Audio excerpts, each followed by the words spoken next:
Suamiku mendadak 6 bulan hilang tak pernah pulang ke rumah. Anakku sampai jatuh sakit merindukan ayahnya. Aku dibuat syok saat temukan suamiku di rumah sakit sedang bermesraan dengan seorang wanita hamil. Ternyata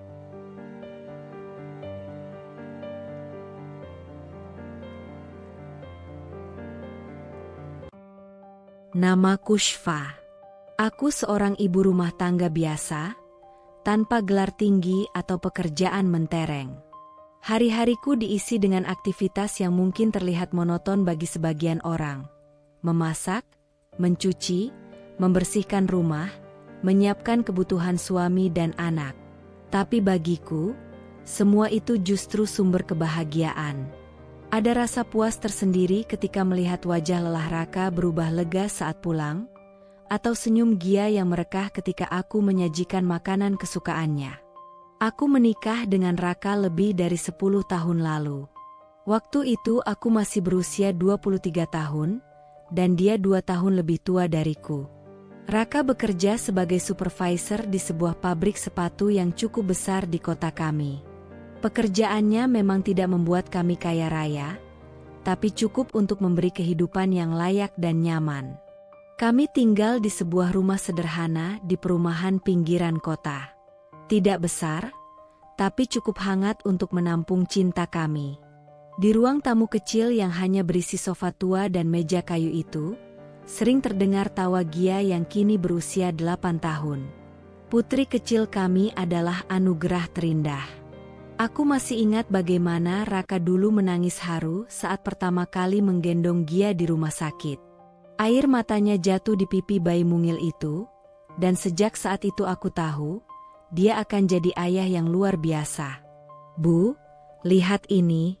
Aku dapat bintang 3 dari Bu Guru," teriak Gia suatu sore, pulang sekolah sambil melambaikan buku tulisnya. Pipinya memerah, keringat masih menetes, tapi senyumnya mengalahkan semua rasa lelah. Aku tersenyum, meraih tubuh mungilnya. "Wah, pintar sekali anak ibu. Nanti malam kita bikin puding coklat, ya, buat merayakan." "Ya Ai," soraknya sambil melompat-lompat. Saat itulah Raka muncul dari arah dapur. Rupanya ia baru saja menaruh tas kerjanya di kamar. "Ada apa ini ribut-ribut?" tanyanya sambil tersenyum, meraih Gia dan mengangkatnya tinggi-tinggi. "Aku dapat bintang 3. "Yah," jawab Gia dengan bangga. "Benarkah? Wah, Gia memang hebat. Ayah bangga sekali sama kamu," kata Raka sambil mengecup kening putrinya. Aku hanya berdiri di samping mereka, menatap dengan hati penuh rasa syukur. Pemandangan sederhana itu sudah lebih dari cukup bagiku. Tidak ada pesta mewah, tidak ada barang mahal, tapi di dalam rumah ini selalu ada tawa. Kadang aku bertanya-tanya, apakah aku terlalu beruntung? Raka tidak hanya suami yang bertanggung jawab, tapi juga sahabat terbaikku. Ia tidak pernah sekalipun membuatku merasa sendirian. Kalau aku lelah mengurus rumah, ia dengan ringan membantu menyapu atau mencuci piring. Kalau aku sakit, ia rela memasak mie instan untuk kami bertiga dan memastikan aku minum obat tepat waktu. Suatu malam, ketika Gia sudah tidur, aku dan Raka duduk di teras rumah. Angin malam bertiup lembut, dan aroma tanah basah masih tersisa dari hujan sore tadi. Aku sering kepikiran. "Kak," kataku pelan. "Kepikiran apa?" tanyanya sambil menyalakan rokok, lalu menoleh padaku. "Kenapa hidup kita terasa gampang? Aku sering dengar cerita orang lain, rumah tangganya ribut karena ekonomi, atau karena suaminya kasar. Tapi sama kamu, semuanya terasa ringan. Apa kita cuma beruntung, atau memang kamu yang terlalu sabar menghadapi aku?" Raka terkekeh, menepuk punggung tanganku. "Ya mungkin aku memang suami terbaik di dunia." Aku memukul lengannya pelan. "Ih, sombong." "Tapi serius, SYF," lanjutnya dengan suara lebih dalam. "Aku nggak pernah merasa terbebani sama kamu. Kamu itu pasangan yang selalu ada. Nggak menuntut aneh-aneh, nggak suka marah-marah. Jadi apalagi yang harus aku cari? Rumah kita memang kecil, tapi hangat. Itu sudah cukup buatku. Aku menunduk, hatiku hangat mendengarnya. Kata-kata sederhana itu terasa jauh lebih berharga daripada janji-janji manis di awal pernikahan dulu. Hari-hari kami terus berjalan dalam pola yang hampir sama. Pagi, aku menyiapkan sarapan sederhana. Nasi goreng, telur dadar, atau kadang hanya roti tawar dengan olesan coklat. Raka berangkat kerja dengan kemeja yang selalu kusetrika rapi malam sebelumnya, sementara Gia berangkat sekolah dengan rambut dikepang dua. Siang hari aku sibuk di dapur, kadang menerima pesanan kue kecil-kecilan dari tetangga. Malam hari, kami berkumpul lagi di ruang tamu, menonton acara televisi sambil berbagi cerita. Ayah, kalau Gia sudah besar nanti, Gia mau jadi dokter, kata putriku suatu malam dengan nada yakin. Wah, dokter ya? Hebat sekali. Kenapa dokter? Tanya Raka sambil mengelus rambutnya. Biar bisa ngobatin ayah kalau sakit. Ayah kan suka capek kerja, jawab Gia polos. Aku dan Raka saling pandang. Ada getar halus di hatiku. Anak sekecil itu sudah bisa berpikir sejauh itu. Kalau begitu, ayah janji akan kerja keras supaya bisa sekolahin Gia setinggi mungkin, ucap Raka. Aku menahan napas, menyadari betapa besar tanggung jawab yang dia pikul, tapi wajahnya tetap tenang, seakan yakin bisa menepati janji itu. Meski begitu, ada saat-saat kecil di mana aku sempat merasa khawatir. Raka sering pulang lebih larut dari biasanya. Katanya, lembur di pabrik. Tapi karena wajahnya tampak lelah dan bajunya masih berbau mesin serta keringat, aku tidak pernah menaruh curiga. Kak, kamu nggak capek terus-terusan lembur? Tanyaku suatu malam sambil menyiapkan teh hangat. Ya capek sih, tapi mau bagaimana lagi? Kalau ada lembur, ya harus ambil. Lumayan buat tambah-tambah biaya sekolah Gia nanti, jawabnya sambil merebahkan diri di sofa. Aku mengangguk, mencoba menenangkan hati. Raka memang selalu memikirkan masa depan anaknya. Dan aku, tugasku hanya percaya. Malam itu, setelah aku menutup jendela dan memastikan Gia tertidur nyenyak, aku kembali ke ruang tamu. Raka sudah terlelap di sofa dengan napas teratur. Aku duduk di sampingnya, menatap wajahnya yang tenang. Dalam hati aku berdoa, semoga kebahagiaan ini bertahan selamanya. Begitulah hari-hariku. Sebagai Syifa, seorang ibu rumah tangga biasa, aku tidak pernah meminta banyak. Hanya rumah kecil yang dipenuhi cinta, seorang suami yang setia, dan seorang anak yang tumbuh sehat. Awalnya, aku mulai merasakan ada yang berbeda dari sikap Raka. Biasanya, sepulang kerja ia selalu ceria, bercerita panjang lebar tentang pekerjaannya di pabrik, tentang mesin yang rusak, pekerja baru yang ceroboh, atau sekadar keluhan soal makan siang kantin yang hambar. Tapi entah mengapa, belakangan ini wajahnya selalu murung. Matanya kosong, seolah ada beban berat yang disembunyikan dariku. Pernah suatu malam, ketika aku menyuguhkan teh hangat kesukaannya, ia hanya mengangguk tanpa senyum. Capek banget, Kak? Tanyaku, mencoba membuka percakapan. Iya, jawabnya singkat. Hanya satu kata. Biasanya, dari pertanyaan sederhana itu, ia bisa mengalir bercerita sepanjang malam. Aku menunggu, berharap ada kalimat berikutnya, tapi ia malah menunduk dan menatap kosong ke arah lantai. Aku menggigit bibir, mencoba menekan rasa tidak nyaman yang mulai menyusup ke dalam hati. Esoknya, saat makan malam, aku kembali mencoba mengajaknya bicara. Gia sedang asyik bercerita tentang sekolahnya. Bu, tadi di kelas Gia ada lomba cepat-cepatan berhitung. Gia kalah sama Dinda. Habisnya Dinda tuh jago banget. kayak kalkulator. Aku tertawa kecil. Nggak apa-apa, sayang. Yang penting Gia sudah berusaha. Raka hanya duduk diam, menatap piringnya. Sendok di tangannya bahkan tak bergerak.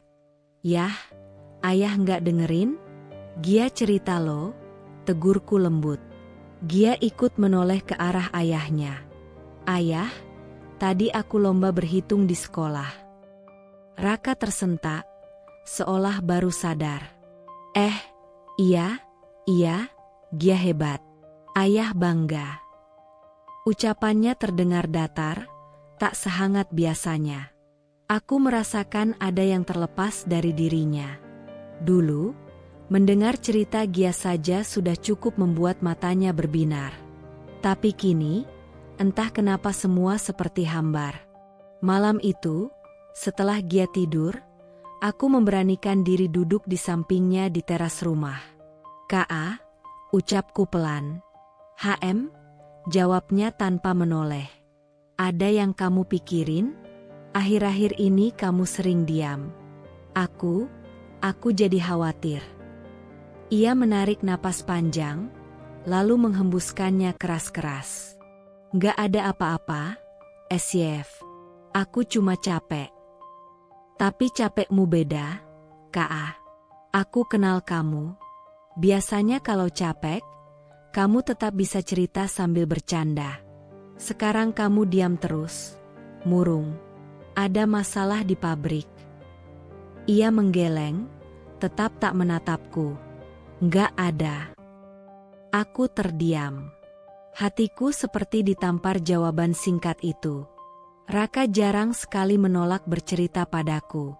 Justru selama ini ia selalu bilang aku adalah tempat paling aman untuknya. Tapi sekarang, rasanya aku seperti orang asing di matanya. Hari-hari berikutnya, perubahan itu semakin jelas. Raka sering pulang lebih malam dari biasanya. Dulu, kalau ia harus lembur, selalu mengabariku lewat pesan singkat atau telepon. Sekarang tidak. Aku sering menunggu dengan gelisah, bahkan sampai hampir tengah malam. Begitu tiba di rumah, ia hanya bilang, "Maaf, lembur," lalu langsung masuk kamar. Pernah sekali aku mencoba memeluknya dari belakang saat ia duduk melepas sepatu. "Ka, kalau ada masalah, jangan simpan sendiri. Cerita sama aku. Aku istrimu. Kita kan selalu bareng-bareng dari dulu." Tapi tubuhnya kaku, tak membalas pelukanku. "Syf, aku cuma capek. Jangan banyak tanya dulu, ya." Kalimat itu menusuk jantungku. Puncaknya terjadi pada malam minggu. Biasanya, malam minggu jadi waktu keluarga kami. Kadang hanya dengan membeli bakso keliling dan makan bersama di ruang tamu sambil menonton film kartun. Tapi itu selalu jadi momen yang ditunggu-tunggu Gia. "Yah, malam ini kita makan bakso, ya?" pinta Gia penuh harap. Raka yang sedang merapikan kemejanya di lemari hanya menjawab singkat, "Ayah ada urusan, Gia. Lain kali ya." Gia merengut. Ayah nggak pernah mau main sama Gia lagi. Aku menatap Raka tajam. "Urusan apa malam minggu begini, Ka?"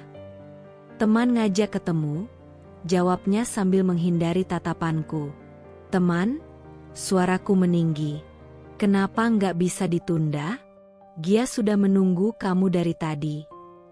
Raka terdiam sejenak, lalu berkata lirih, "Aku harus pergi, Syf. Jangan tanya lagi." Aku tercekat. Kata-katanya terdengar seperti dinding yang kokoh, tak bisa kutembus. Setelah pintu rumah tertutup dan suara motornya menghilang di kejauhan, Gia menghampiriku. "Ibu, ayah marah sama kita, ya?" tanyanya polos. Aku berusaha menahan air mata. "Bukan, sayang. Ayah cuma lagi sibuk. Nanti juga ayah cerita." Tapi aku tahu, jawaban itu lebih untuk menenangkan diriku sendiri. Beberapa hari kemudian, Aku akhirnya tak tahan lagi. Ketika Raka pulang lebih awal, aku menunggu sampai Gia tidur, lalu duduk di ranjang menatapnya. "Ka, aku nggak bisa begini terus," ujarku tegas. Raka menoleh, matanya lelah. "Apa maksudmu?" "Aku bisa rasain kamu berubah. Kamu nggak seperti dulu. Kamu dingin sama aku, sama Gia. Kamu pulang larut, alasanmu selalu lembur, tapi aku tahu ada yang kamu sembunyikan. Tolong jangan buat aku merasa jadi orang asing di rumah ini." Ia menutup wajah dengan kedua tangan, terdiam lama. Aku menunggu dengan jantung berdebar. "SYF," akhirnya ia berkata dengan suara bergetar. Aku nggak tahu harus cerita gimana. Ada hal-hal yang belum bisa aku jelasin sekarang." "Apa? Kenapa kamu nggak bisa cerita ke aku? Bukannya selama ini kita selalu terbuka?" Suaraku meninggi tanpa sadar. "Aku takut," katanya lirih. "Takut apa? Takut aku marah? Takut aku kecewa? Ka, justru aku lebih takut kalau kamu terus diam begini. Aku istrimu, aku punya hak untuk tahu apa yang kamu rasain." Ia menatapku sejenak. Ada genangan air di matanya. Tapi kemudian ia berdiri, meninggalkanku di ranjang. "Aku butuh waktu, SYF. Tolong jangan desak aku dulu." Aku terdiam, dada sesak, air mata menetes tanpa bisa kutahan. 2 minggu berjalan, Raka masih seperti itu. Setiap pulang kerja, dia lebih banyak mengurung diri di kamar. Kalau dulu langkah kakinya selalu terdengar riang, kadang diselingi siulan kecil saat masuk rumah, kini ia hanya masuk dengan wajah muram, melewati ruang tamu tanpa banyak bicara. Gia sering berlari menyambut ayahnya, membawa gambar atau nilai ulangan. "Yah, ini gambar rumah yang Gia buat di sekolah. Bagus, kan?" katanya suatu sore, sambil mengacungkan buku gambar. Raka hanya melirik sekilas. "Bagus." Lalu ia berjalan menuju kamar. Aku melihat Gia menunduk, kecewa. "Kenapa ayah gitu, Bu?" tanyanya pelan. Aku menelan ludah. "Ayah capek, sayang. Jangan sedih. Nanti ayah lihat lagi gambarnya." Tapi aku tahu, alasan itu sudah mulai usang. Malamnya, setelah menidurkan Gia, aku duduk di sisi ranjang, menatap punggung Raka yang menghadap dinding. "Ka," panggilku pelan. "HM?" suaranya malas. "Kamu kenapa sih? 2 minggu ini kamu selalu diam, gak pernah cerita apa-apa." Aku jadi bingung harus bagaimana. Dia menghela napas. Aku bilang capek, SYF. "Capek kerja?" "Iya." Aku menarik selimut, mencoba menahan emosiku. "Tapi kan dari dulu kamu juga kerja. Bedanya, kamu gak pernah begini. Biasanya kamu semangat cerita ini itu. Sekarang kamu pulang langsung diam. Bahkan sama Gia pun kamu gak peduli. Kamu sadar gak kalau anak kita sedih?" Raka terdiam. Bahunya naik turun, menahan napas berat. "Ka, kalau ada masalah, cerita sama aku.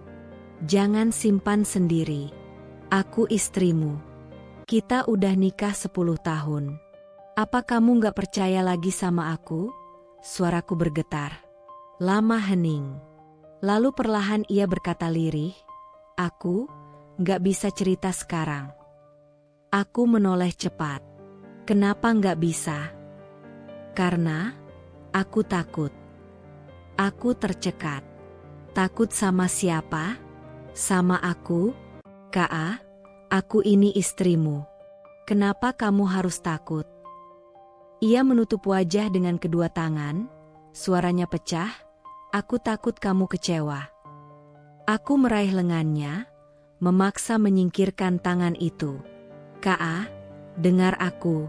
Apapun masalahmu, Aku lebih sakit kalau kamu nutupin. Bukan soal kecewa, tapi soal kepercayaan. Jangan buat aku merasa nggak penting di hidupmu. Raka menatapku lama, matanya sayu. Tapi akhirnya, ia kembali berbalik ke arah dinding. Aku butuh waktu, SYF. Jawaban itu membuat dadaku terasa sesak. Aku terbaring di sampingnya dengan mata terbuka, menatap gelap. Hati ini penuh pertanyaan yang tak berjawab. Beberapa hari kemudian, aku mencoba mencari tahu lewat cara lain. Saat ia mandi, aku memberanikan diri membuka tas kerjanya. Isinya biasa saja, dompet, buku catatan kecil, kotak makan. Tapi ada satu kertas kusut terselip di antara buku. Saat kubuka, ternyata itu catatan lembur dari pabrik. Mataku terpaku. Tanggal-tanggal lembur tidak sesuai dengan hari-hari ketika ia pulang larut. Jantungku berdegup kencang. Jadi selama ini, bukan lembur? Aku buru-buru merapikan kembali sebelum ia keluar. Tubuhku gemetar, seolah baru melakukan dosa besar. Tapi rasa penasaran semakin membakar. Sore itu, aku mencoba bertanya dengan hati-hati. Kak, tadi aku ketemu Bu Reni di warung. Katanya suaminya juga kerja di pabrik. Dia bilang gak ada lembur minggu lalu. Kamu, benar lembur, kan? Raka yang sedang duduk di sofa menegang. Ya, kadang memang gak dicatat. Aku menatapnya lekat-lekat. Kak, jangan bohong. Ia mendengus, lalu bangkit. Aku nggak bohong. Sudahlah, SYF. Jangan banyak tanya. Aku pusing. Aku berdiri, menahan lengannya. Pusing karena apa? Karena aku nanya kebenaran? Kak, kamu bikin aku takut dengan sikapmu. Aku nggak kenal kamu lagi. Raka melepaskan tanganku kasar. Aku bilang jangan tanya dulu. Bentaknya. Suara keras itu membuat Gia yang sedang menggambar di ruang makan menoleh. Matanya melebar ketakutan. Bu, ayah marah. Ya, bisiknya. Aku segera memeluk Gia. Enggak, sayang. Ayah cuma capek. Tapi hatiku hancur. Raka tak pernah membentakku seperti tadi. Malam itu aku duduk sendiri di ruang tamu, menahan tangis. Aku merasa asing di rumahku sendiri. Raka menutup diri rapat-rapat, seakan membangun dinding tinggi di antara kami. Aku merenung, apakah ada orang lain? Atau masalah besar di pekerjaannya? Atau sesuatu yang lebih gelap lagi? Aku benar-benar tak tahu. Yang ku tahu hanyalah, jarak di antara kami semakin melebar, dan aku tak tahu cara menjembataninya. Beberapa hari kemudian, saat mengantar Gia ke sekolah, seorang tetangga, Bu Yanti, sempat berbisik padaku. SYF, suamimu sekarang sering kelihatan di warung kopi dekat jalan raya. Malam-malam. Sama beberapa orang laki-laki. Aku kira lembur. Aku pura-pura tersenyum, meski dadaku seperti ditusuk. Oh iya, Bu. Mungkin habis kerja dia mampir. Tapi dalam hati, kebohongan Raka semakin nyata. Malamnya, aku memberanikan diri menunggu di ruang tamu. Saat Raka pulang agak larut, aku menatapnya tajam. Dari warung kopi, ya? Tanyaku dingin.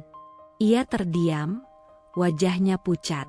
Kamu, dengar dari siapa? Jadi benar? Raka menunduk, lalu berjalan melewatiku tanpa menjawab. Kak, panggilku dengan suara bergetar. Kenapa kamu harus bohong? Apa yang sebenarnya kamu sembunyikan? Dia berhenti di depan pintu kamar, tapi tak menoleh. Aku bilang, jangan tanya dulu. Lalu pintu kamar tertutup. Aku berdiri terpaku, tubuhku gemetar, Air mataku mengalir deras. Malam itu aku sadar. Aku sedang berjalan menuju sesuatu yang tak pernah kubayangkan sebelumnya. 2 bulan berlalu. Perubahan Raka semakin terasa. Ia semakin sering pulang larut malam, bahkan kadang tidak pulang sama sekali. Di awal-awal, aku masih bisa menenangkan hati dengan pikiranku sendiri. Mungkin pekerjaan di pabrik sedang menumpuk, mungkin dia benar-benar kelelahan. Tapi semakin lama, alasan itu terdengar semakin rapuh. Ketika aku menelponnya, nomornya sering tidak aktif. Atau kadang aktif, tapi tak diangkat. Bahkan pesan singkatku hanya dibaca tanpa balasan. Aku duduk di ruang tamu, menatap layar ponsel dengan dada berdebar. Jam menunjukkan pukul 11 malam. Gia sudah lama tidur di kamarnya, tapi aku masih menunggu. Ku ketik pesan singkat. "Kak, kamu di mana? Kenapa belum pulang?" Tak ada balasan. Ku telepon. Nomornya tidak aktif. Aku menunggu lagi, setengah jam. Ku coba lagi. Masih sama. Dalam hati kecilku, muncul ketakutan yang tak bisa kuabaikan. Apakah dia bersama orang lain?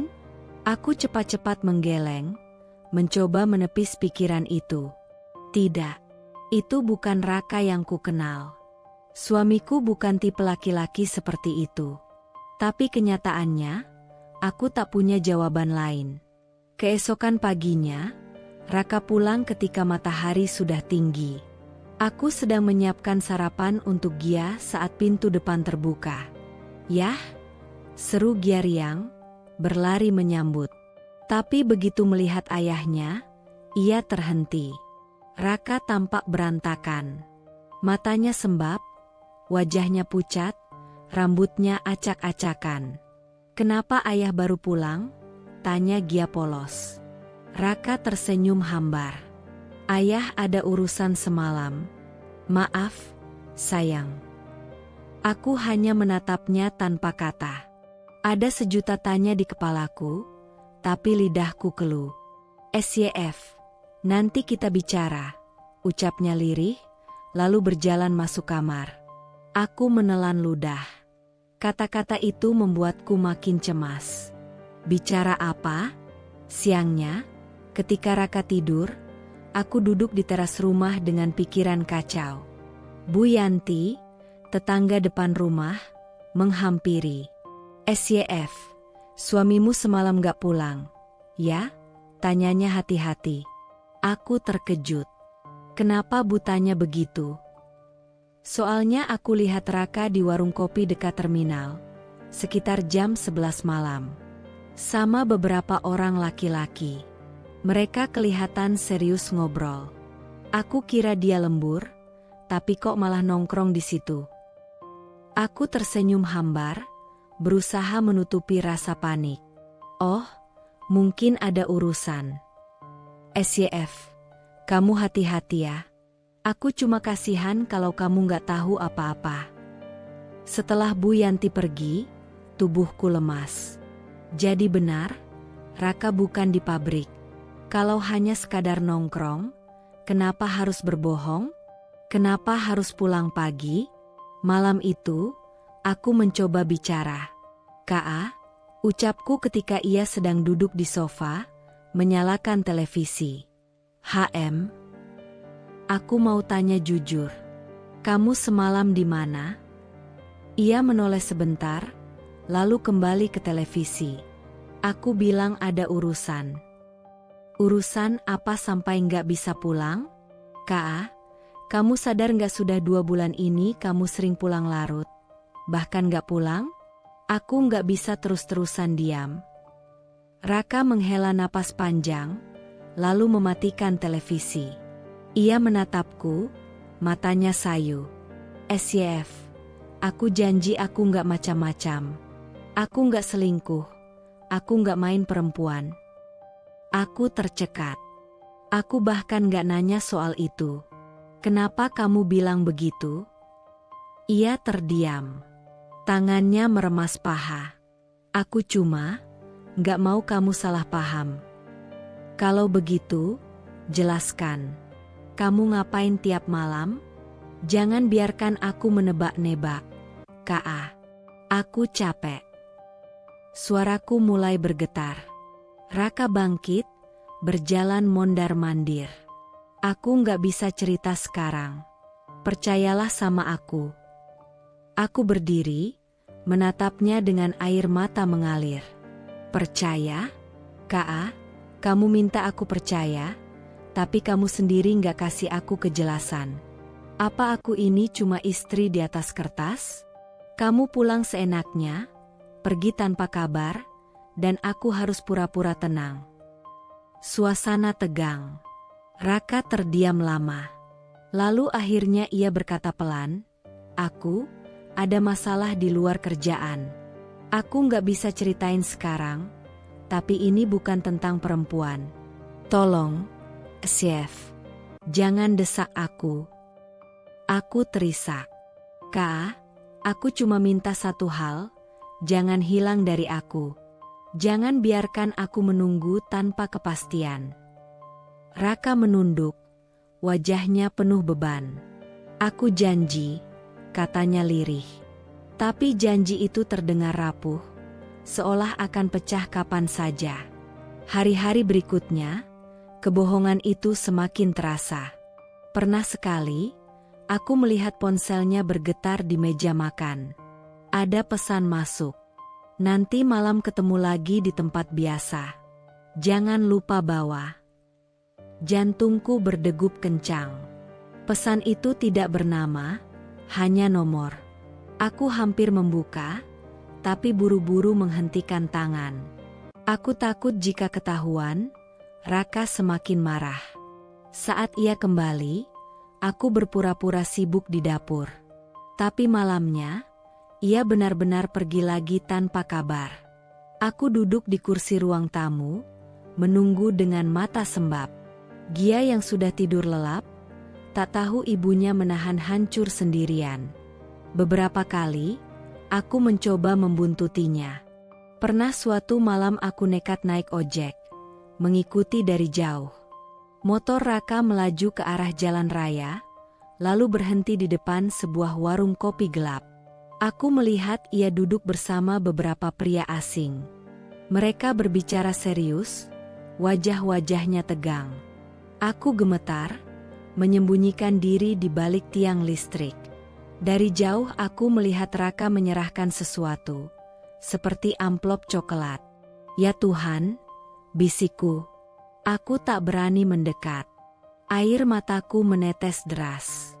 Apa yang sebenarnya Raka lakukan? Ketika aku pulang, tubuhku lemas. Aku bahkan tak sanggup memandang wajahnya lagi. Keesokan harinya, aku akhirnya meledak. "Ka, panggilku ketika Gia sudah berangkat sekolah. Aku lihat kamu semalam di warung kopi. Kamu kasih sesuatu ke orang." Wajah Raka berubah pucat. "Kamu ngikutin aku?" Jawab aku. "Itu apa? Kamu sebenarnya ngapain selama ini?" Ia menarik napas berat, lalu membentakku, "SYF, jangan ikut campur urusanku." Aku terdiam, tubuhku gemetar. "Ikut campur? Ka, aku ini istrimu. Kalau kamu punya masalah, kenapa aku nggak boleh tahu?" Raka menatapku dengan mata merah, penuh amarah sekaligus putus asa. "Karena kalau kamu tahu, kamu akan benci aku." Aku terisak, menutup wajahku. "Aku lebih benci kalau kamu terus berbohong." Hening.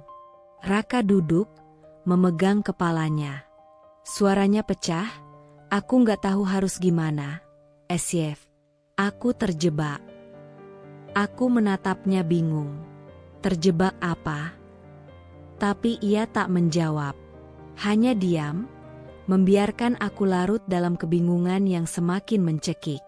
Malam itu aku menangis sejadi-jadinya. Aku tahu, ada sesuatu yang besar sedang ia sembunyikan. Sesuatu yang bisa menghancurkan rumah tangga kami kapan saja, Malam itu begitu panjang. Jam dinding di ruang tamu berdetak lambat, seolah mengejek kegelisahanku. Jarum jam menunjuk pukul 1 dini hari, lalu 2, hingga hampir pukul 3. Tapi pintu rumah tetap tertutup rapat, tanpa suara langkah kaki yang biasanya begitu kukenal. Langkah Raka. Aku duduk di ruang tamu, masih dengan daster yang sudah kusut karena dari tadi kugunakan untuk mengelap air mata. Ponselku tergeletak di meja, berkali-kali kucoba menelpon nomor Raka, tapi selalu masuk ke nada, nomor yang Anda tuju sedang tidak aktif. Aku menggigit bibirku, mencoba menahan sesak di dada. Ya Allah, Raka, di mana kamu? Bisikku lirih, suaraku hampir hilang ditelan sepi. Suara kecil tiba-tiba terdengar dari belakang. Bu. Aku menoleh. Gia berdiri di depan pintu kamarnya. Matanya yang kecil tampak bengkak karena mengantuk. Rambutnya berantakan, dan ia memeluk boneka kelinci kesayangannya erat-erat. Aku buru-buru berdiri, menghapus wajahku dengan telapak tangan agar tak terlihat kacau. Ada apa, sayang? Kok belum tidur lagi? Tanyaku sambil berusaha tersenyum. Gia berjalan menghampiriku dengan langkah gontai. Ia duduk di pangkuanku, lalu bersuara lirih, "Ayah belum pulang, ya?" Pertanyaannya menusuk hatiku. Aku terdiam sejenak, lalu mengangguk pelan. "Iya, Nak. Ayah mungkin masih kerja lembur. Tapi tadi siang ayah bilang pulangnya cepat." Mata Gia mulai berkaca-kaca. "Kenapa ayah nggak pulang-pulang? Bu, apa ayah nggak sayang lagi sama kita?" Aku menahan napas, berusaha keras agar air mataku tak jatuh di hadapan putriku. "Jangan bilang gitu, Gia. Ayah sayang banget sama kita. Mungkin ada hal penting yang ayah nggak bisa tinggalin." Gia menunduk, menggenggam kelincinya lebih erat. "Aku kangen ayah." Aku merengkuh tubuh mungilnya ke dalam pelukan, mengusap punggungnya lembut. "Iya, sayang. Ibu juga kangen. Kita doain ayah biar cepat pulang, ya?" Anak itu mengangguk pelan, meski matanya masih basah. Tak lama kemudian, rasa kantuk kembali menyerangnya. Aku menggendongnya masuk ke kamar, menyelimutinya, lalu menatap wajah polosnya yang tertidur sambil masih memeluk boneka. Hatiku hancur. Pukul 5 pagi, aku masih duduk di kursi ruang tamu. Mataku perih karena tak tidur semalaman. Begitu adzan subuh berkumandang, aku langsung mengambil wudhu. Dalam sujud panjang, aku menangis sejadi-jadinya. Ya Allah, kalau Raka sedang dalam bahaya, tolong lindungi dia. Kalau dia sedang tersesat, tolong bimbing dia. Aku nggak tahu apa yang sedang terjadi, tapi hatiku sungguh takut. Usai sholat, aku kembali mencoba menelpon.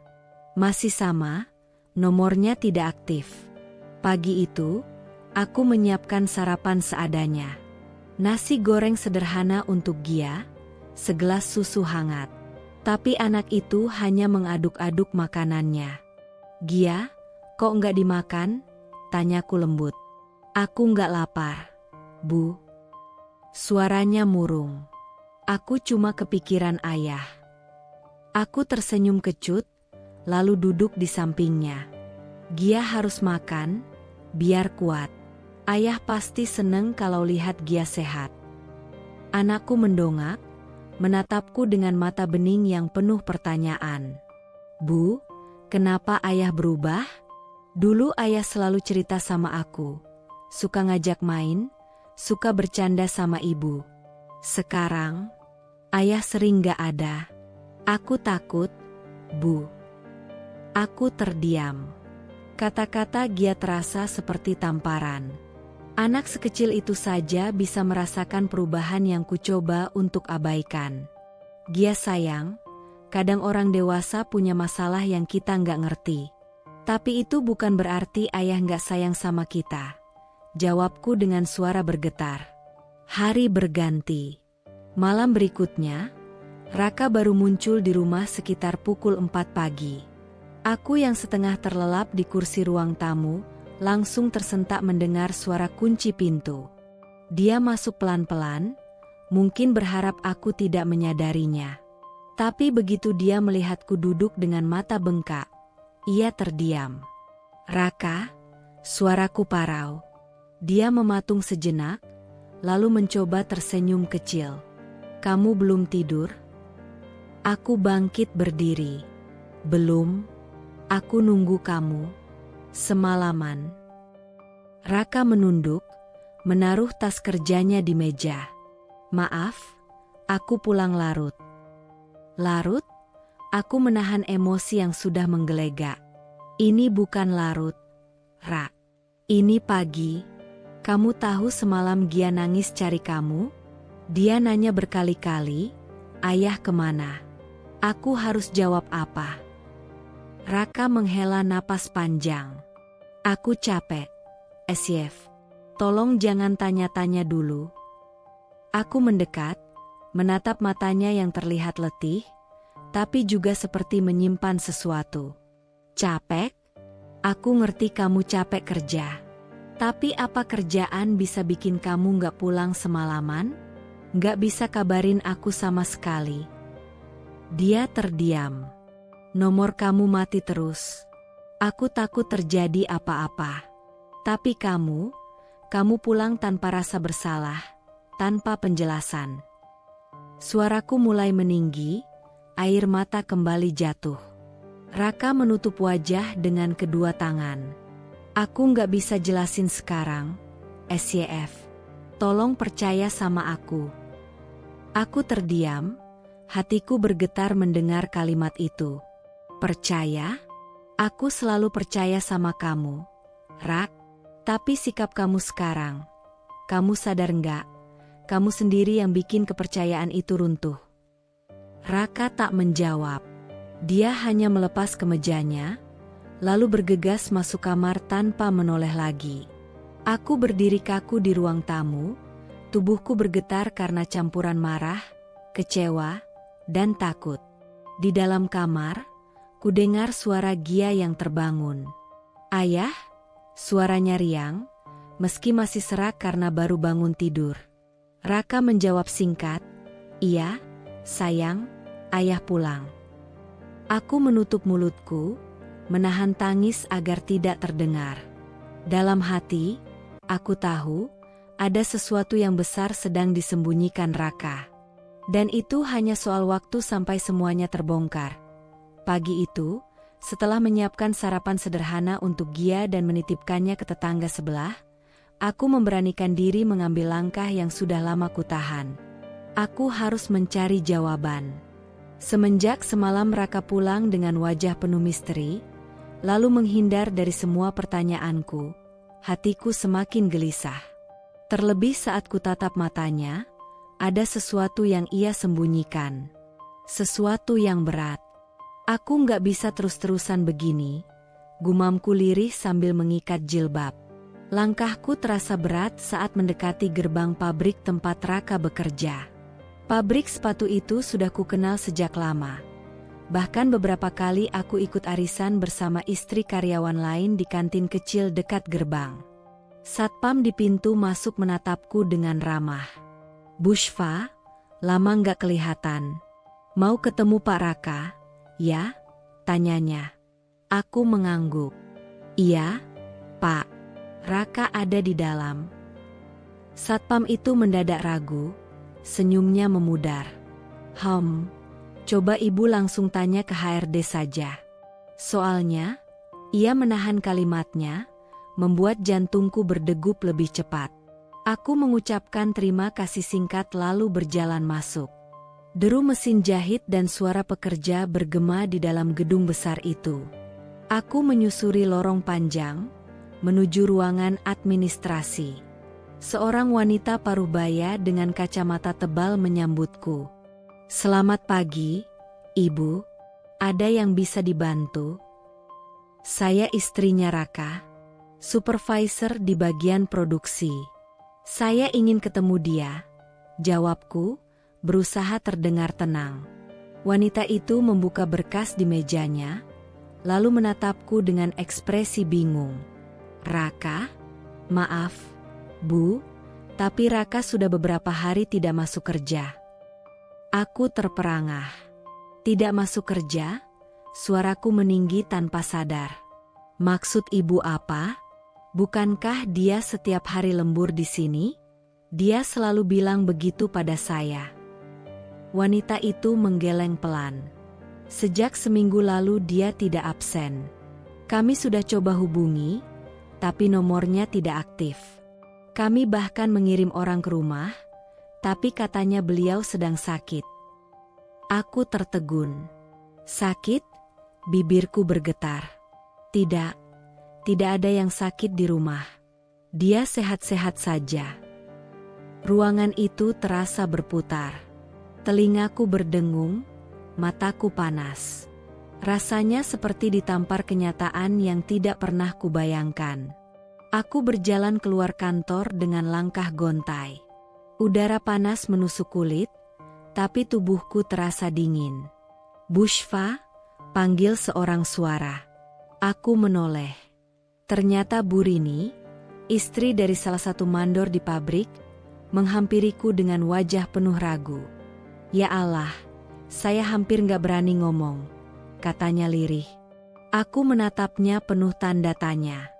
Kenapa, Bu? Ibu tahu sesuatu tentang Raka? Ia menelan ludah, lalu menunduk. Saya gak yakin harus bilang atau enggak. Tapi beberapa teman sempat lihat Raka, bukan di pabrik, Bu. Dia ada di warung kopi dekat terminal, beberapa kali. Katanya sama seorang perempuan. Jantungku seperti diremas. Perempuan? Suaraku hampir hilang. Bu Rini mengangguk pelan. Saya nggak tahu siapa dia. Tapi, wajahnya masih muda. Orang-orang sempat bisik-bisik, tapi nggak ada yang berani cerita ke ibu. Aku berdiri kaku. Kata-kata itu seperti pisau yang menghujam dadaku berkali-kali.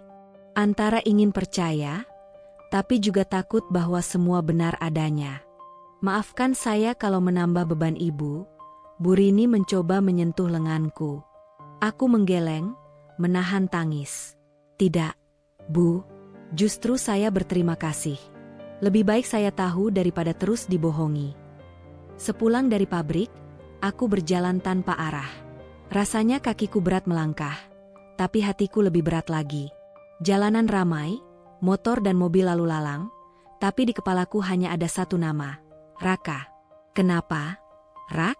Kenapa kamu berubah sejauh ini? Bisikku sambil menahan isak. Sampai di rumah, dia langsung menyambut dengan riang. Bu, ayah udah pulang? Aku tercekat. Bagaimana aku harus menjawab? Aku hanya bisa tersenyum kaku, menggeleng pelan. Gia cemberut. Ayah janji mau ajarin aku bikin pesawat kertas. Tapi ayah bohong terus. Hatiku perih mendengar itu. Aku meraih bahunya. Gia sayang, ayah mungkin lagi sibuk. Jangan marah, ya? Anakku menunduk, lalu masuk ke kamar dengan wajah kecewa. Aku menutup mata, air mata akhirnya tumpah. Bukan hanya sebagai istri, aku juga merasa gagal sebagai ibu.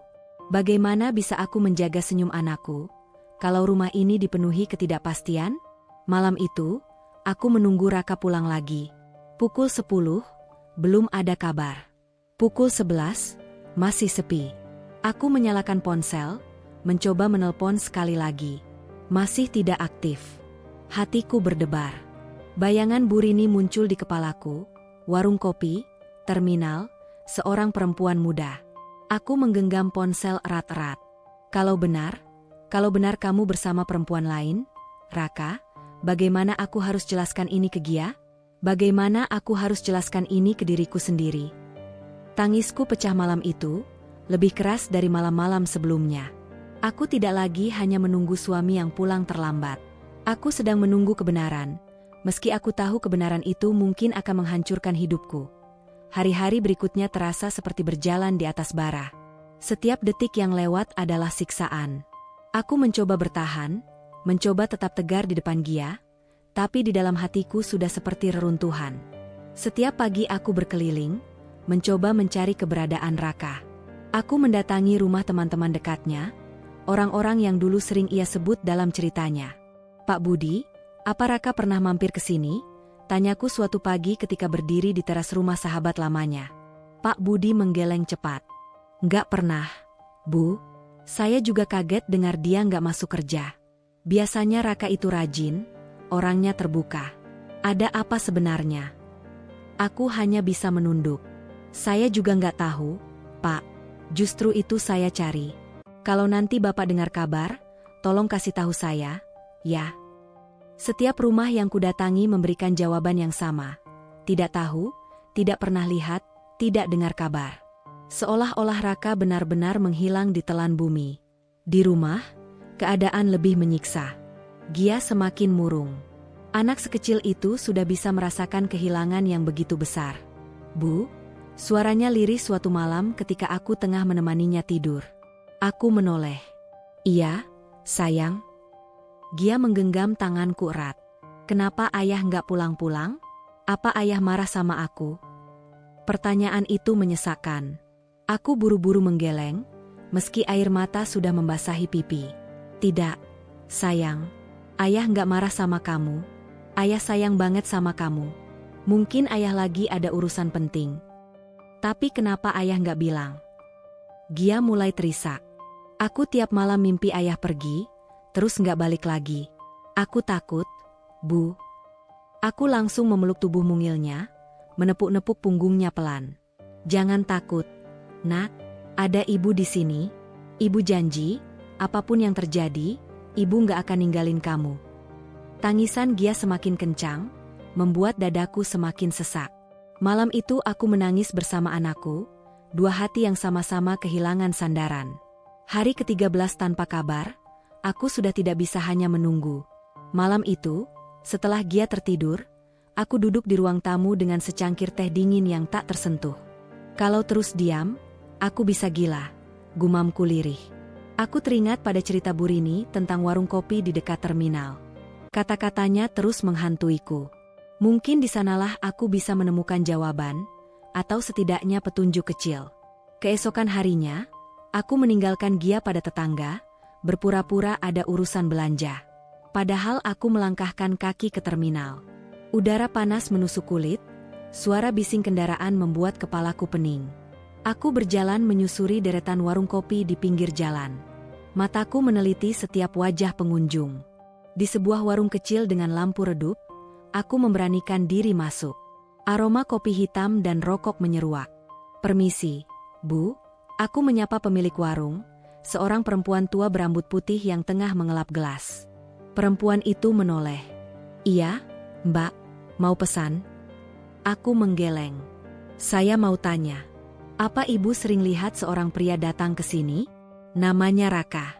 Badannya tinggi, kulitnya sawo matang, biasanya pakai seragam pabrik." Perempuan itu terdiam sejenak, lalu menghela napas panjang. "Raka? Iya, sering. Beberapa kali dia duduk di situ, tunjuknya ke bangku dekat jendela. Jantungku berdegup kencang. Sendiri? Atau sama siapa?" Pemilik warung menatapku lekat-lekat, seolah ragu mau bicara. "Biasanya, sama seorang perempuan muda. Rambut panjang, sering pakai jaket denim. Mereka terlihat dekat." Kakiku seakan goyah, dunia berputar. "Dekat?" tanyaku parau. Ngobrol mesra, ketawa-ketawa. Kadang malam-malam, kadang siang. "Beberapa orang di sini juga tahu," jawab perempuan itu pelan. Aku menutup mulut, menahan isak. Air mata jatuh tanpa bisa kubendung. "Maaf, Mbak. Saya cuma jujur. Saya nggak tahu siapa perempuan itu, tapi jelas mereka sering datang bareng." Aku mengangguk kaku. "Terima kasih, Bu." Suaraku nyaris hilang. Aku berjalan pulang dengan langkah tak tentu arah. Di tengah keramaian terminal, aku merasa sendirian. Kata-kata perempuan itu terus berputar di kepalaku. Sering datang, ngobrol mesra, bersama perempuan muda. Sesampainya di rumah, Gia langsung menyambutku. "Bu, ayah udah pulang?" Aku memaksakan senyum, lalu menggeleng. "Belum, sayang." Gia menunduk kecewa. Aku merengkuhnya, mencium kepalanya erat-erat. Tapi hatiku hancur berkeping-keping. Bagaimana aku bisa menjaga senyum anakku, sementara dunia yang kubangun bersama Raka sedang runtuh? Malam itu, aku menangis lebih lama dari biasanya. Kali ini bukan hanya karena kehilangan, tapi karena pengkhianatan mulai menunjukkan wajahnya. Hari itu matahari bersinar terik, tapi rumahku terasa dingin dan suram. Aku sedang melipat pakaian Gia di ruang tengah, ketika terdengar ketukan pelan di pintu. Tok, tok, tok. Aku membuka pintu dengan wajah lelah. Di hadapanku berdiri seorang pria, sekitar usia 40-an, tubuhnya agak kurus, wajahnya ramah tapi penuh keraguan. Aku mengenalnya, Andi, teman lama Raka, dulu sering main ke rumah saat awal-awal pernikahan kami. "Andi?" tanyaku sedikit heran. "Iya, SYF. Assalamualaikum." "Waalaikumsalam. Masuklah, Di," ajakku sambil menyingkirkan beberapa baju yang masih berserakan di sofa. Andi duduk, tangannya meremas-remas topi lusuh yang dibawanya. Ekspresinya tidak biasa, seperti ada sesuatu yang berat ingin ia sampaikan. Aku menyuguhkan segelas teh hangat, lalu duduk di depannya. "Ada apa, Di? Sudah lama banget kamu nggak kesini?" Andi menarik napas panjang. "Iya, SYF. Maaf kalau kedatangan saya mendadak. Sebenarnya, saya sudah lama mikir, harus bilang atau enggak. Tapi rasanya hati saya nggak tenang kalau terus diam." Aku menatapnya penuh tanda tanya. "Maksud kamu apa?" Ia menunduk, lalu perlahan membuka suara. "SYF. Sebenarnya Raka dulu dekat dengan seorang wanita di pabrik. Namanya Intan. Dia kerja di bagian administrasi. Saya kira awalnya cuma sebatas rekan kerja, tapi lama-lama, kelihatan lebih dari itu." Kata-katanya membuat tubuhku kaku. "Intan?" Suaraku nyaris berbisik. Andi mengangguk pelan. Anehnya, Intan juga tiba-tiba menghilang dari pabrik. Hampir bersamaan waktunya dengan Raka yang gak masuk kerja. Aku terdiam. Dunia seperti runtuh di kepalaku. Jantungku berdegup kencang, telapak tanganku dingin.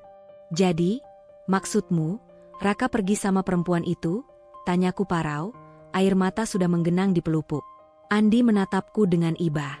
"Saya nggak berani memastikan, SYF. Tapi banyak yang di pabrik menduga begitu. Mereka sering terlihat berduaan, pulang bareng. Bahkan ada yang bilang beberapa kali lihat mereka di warung dekat terminal. Makanya waktu Raka mendadak hilang, nama Intan juga langsung disebut-sebut." Aku menutup wajah dengan kedua tangan, tubuhku bergetar. Semua potongan puzzle mulai menyatu. Cerita Bu Rini tentang perempuan muda di warung kopi, kabar dari HRD bahwa Raka tak masuk kerja, dan sekarang Intan. "Kenapa, Rak?" gumamku sambil terisak. "Kenapa tega?" Andi tampak gelisah. "Saya tahu ini berat buat kamu. Tapi saya pikir kamu harus tahu. Biar kamu nggak terus menunggu tanpa kepastian." Aku menurunkan tanganku, menatapnya dengan mata basah. "Terima kasih, Di. Meski menyakitkan, setidaknya aku sekarang tahu arah kemana harus mencari." Andi mengangguk pelan. "Kalau kamu butuh bantuan, kabari saya. Saya juga kasihan sama Gia, anak sekecil itu harus merasakan kehilangan begini." Mendengar nama Gia disebut, air mataku semakin deras. Aku membayangkan wajah polos putriku, yang tiap malam masih menunggu ayahnya pulang. Sore itu, setelah Andi pamit, aku duduk termenung di ruang tamu. Gia menghampiriku dengan rambut kusut dan boneka kelincinya di tangan. "Bu," panggilnya lembut. Aku tersadar, segera mengusap air mata. "Iya, sayang." Gia memiringkan kepalanya, menatapku dengan polos. "Tadi siapa, Bu?" "Om Andi, teman ayah." "Dia bilang ayah mau pulang?" tanya Gia penuh harap. Aku tercekat. Bagaimana aku bisa menjawab? Aku tak mungkin menceritakan pada anak sekecil itu tentang ayahnya yang mungkin pergi bersama perempuan lain. Aku hanya tersenyum kaku dan mengusap kepalanya. "Om Andi cuma mampir silaturahmi. Ayah pasti pulang kalau urusannya selesai. Gia menghela napas kecil, lalu memelukku erat-erat. Aku kangen ayah, Bu. Pelukan itu membuatku hancur. Aku membalas pelukan anakku, menahan tangis agar tidak pecah di depannya. Malam itu aku tidak bisa tidur. Kata-kata Andi terus terngiang-ngiang. Raka dekat dengan Intan. Intan juga menghilang bersamaan dengan Raka. Aku duduk di ruang tamu, lampu redup menerangi foto keluarga yang tergantung di dinding. Foto kami bertiga, aku, Raka, dan Gia, tersenyum bahagia. Waktu itu aku yakin keluarga kecilku sempurna. Aku yakin Raka adalah lelaki terbaik yang pernah diberikan Tuhan untukku. Tapi kini, senyum di foto itu terasa seperti ejekan. Aku meraih foto tersebut, memandang lekat wajah Raka. Kenapa, Rak? Apa yang kurang dari kita? Apa aku nggak cukup? Apa Gia nggak cukup? Air mataku jatuh lagi. Aku ingin marah, tapi tubuhku terlalu lelah. Aku ingin berteriak, tapi yang keluar hanya bisikan lirih penuh luka. Keesokan harinya, aku memberanikan diri mencari tahu tentang Intan.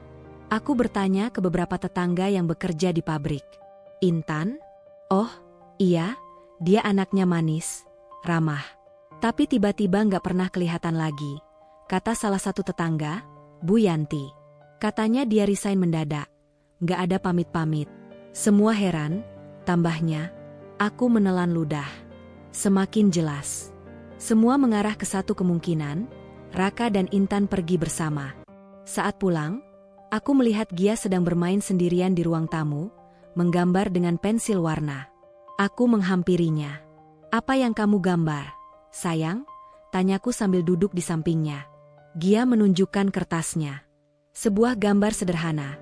Ada 3 orang, seorang pria, seorang wanita, dan seorang anak kecil. Mereka bergandengan tangan di bawah matahari.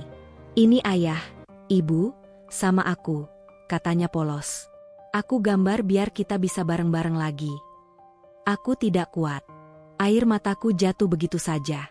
Aku memeluknya erat-erat, berharap ia tidak melihat betapa hancurnya hatiku. Malam itu aku sadar, aku tidak bisa hanya menunggu. Aku harus mencari tahu lebih jauh, meski itu berarti menghadapi kenyataan pahit. Aku menatap foto keluarga yang masih kugenggam. Aku akan cari kamu, Rak, dan kalau benar kamu bersama Intan, aku akan hadapi kenyataan itu. Untuk diriku, untuk Gia. Suara tangis Gia malam itu membuatku tersentak dari lamunan. Tubuh kecilnya menggeliat gelisah di atas kasur. Aku mendekat dengan panik, meraba dahinya. Panas. Tubuhnya terbakar seperti api. Ya Allah, gumamku dengan tangan gemetar. Aku buru-buru mengambil termometer yang tersimpan di kotak obat. Angka yang tertera membuat nafasku tercekat, 39,5 derajat. Bu, ayah mana? Ayah, pulang ya? Gia mengigau lirih, matanya setengah terpejam, keringat bercucuran di pelipisnya. Hatiku seperti diremas. Aku mengusap kepalanya, berusaha tersenyum meski air mata mengalir. Iya, sayang, ayah pulang kok. Tenang aja, ya, tidur dulu. Tapi Gia menggeleng lemah, lalu kembali terisak. Aku kangen ayah. Suara itu menghancurkan seluruh pertahananku.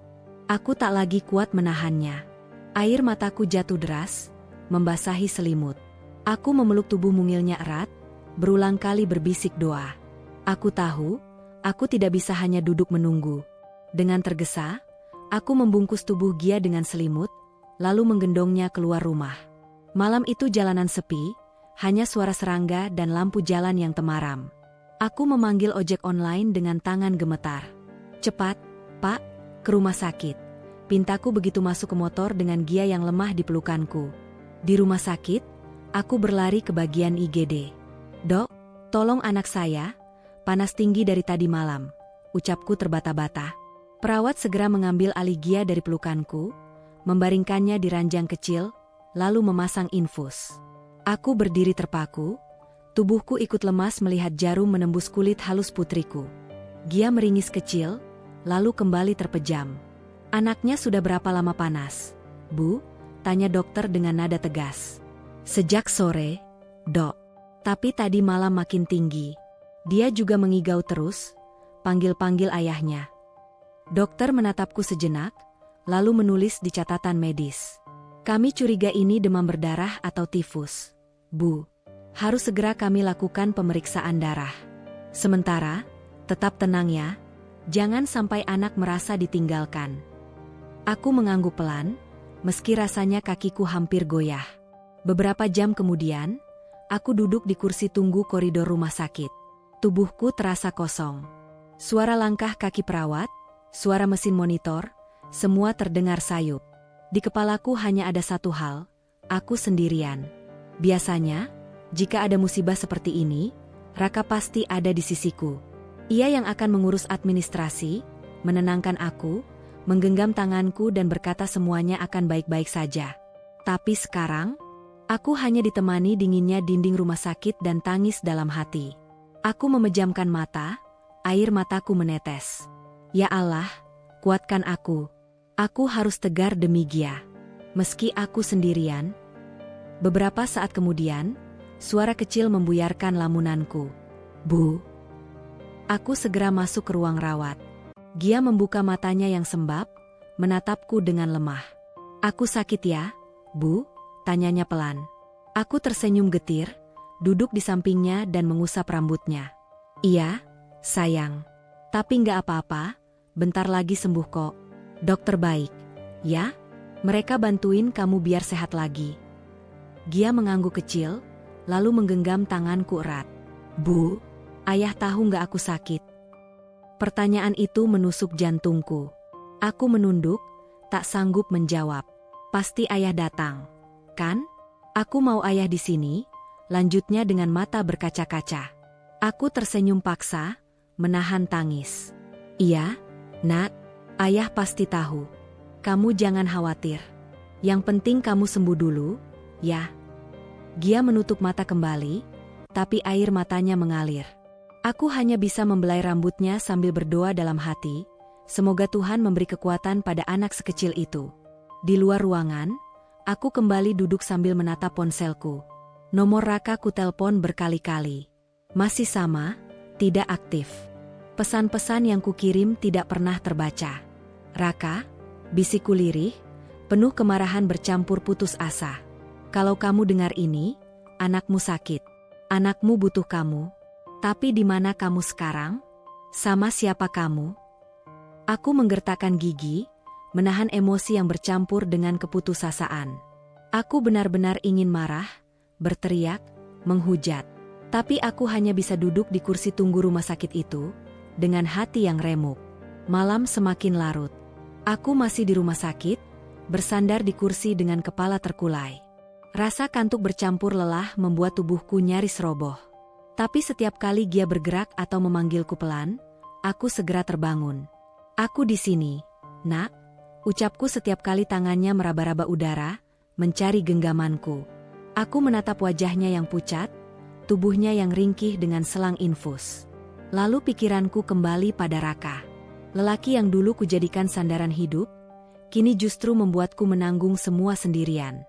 Aku menarik napas panjang, lalu berbisik lirih pada diriku sendiri. Mulai sekarang, aku harus kuat. Meski Raka nggak ada, aku yang akan jadi ayah sekaligus ibu buat Gia.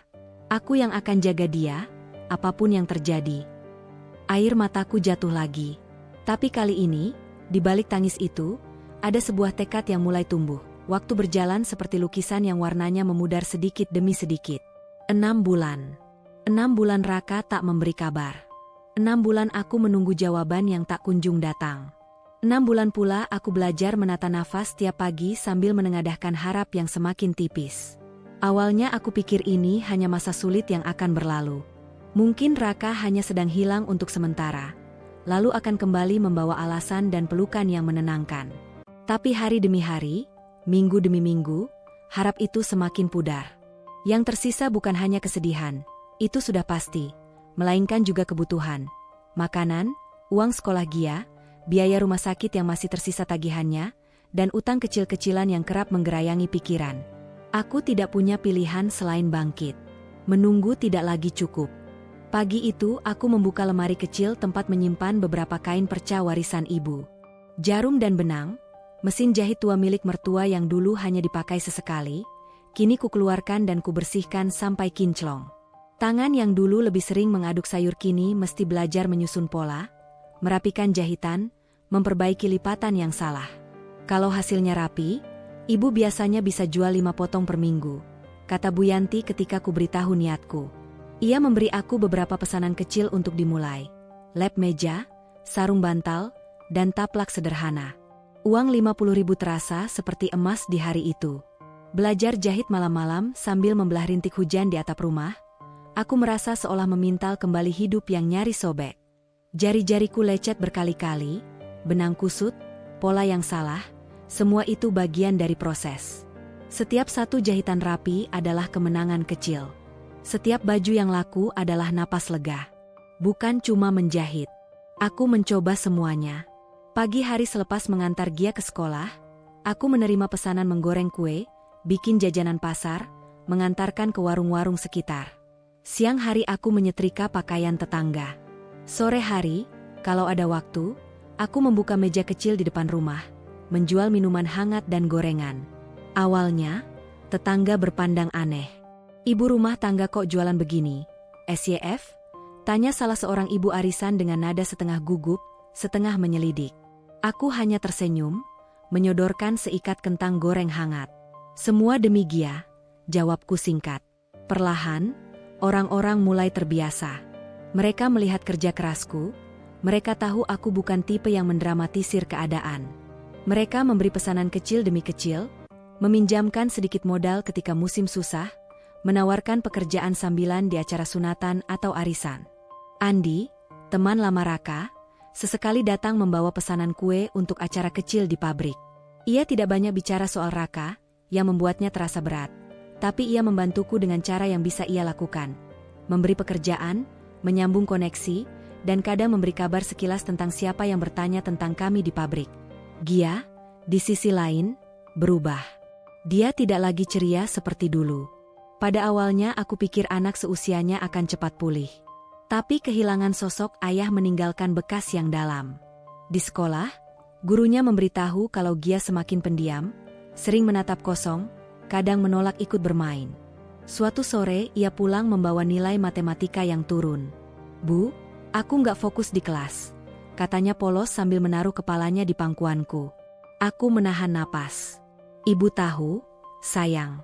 Ibu janji, ibu akan bantu.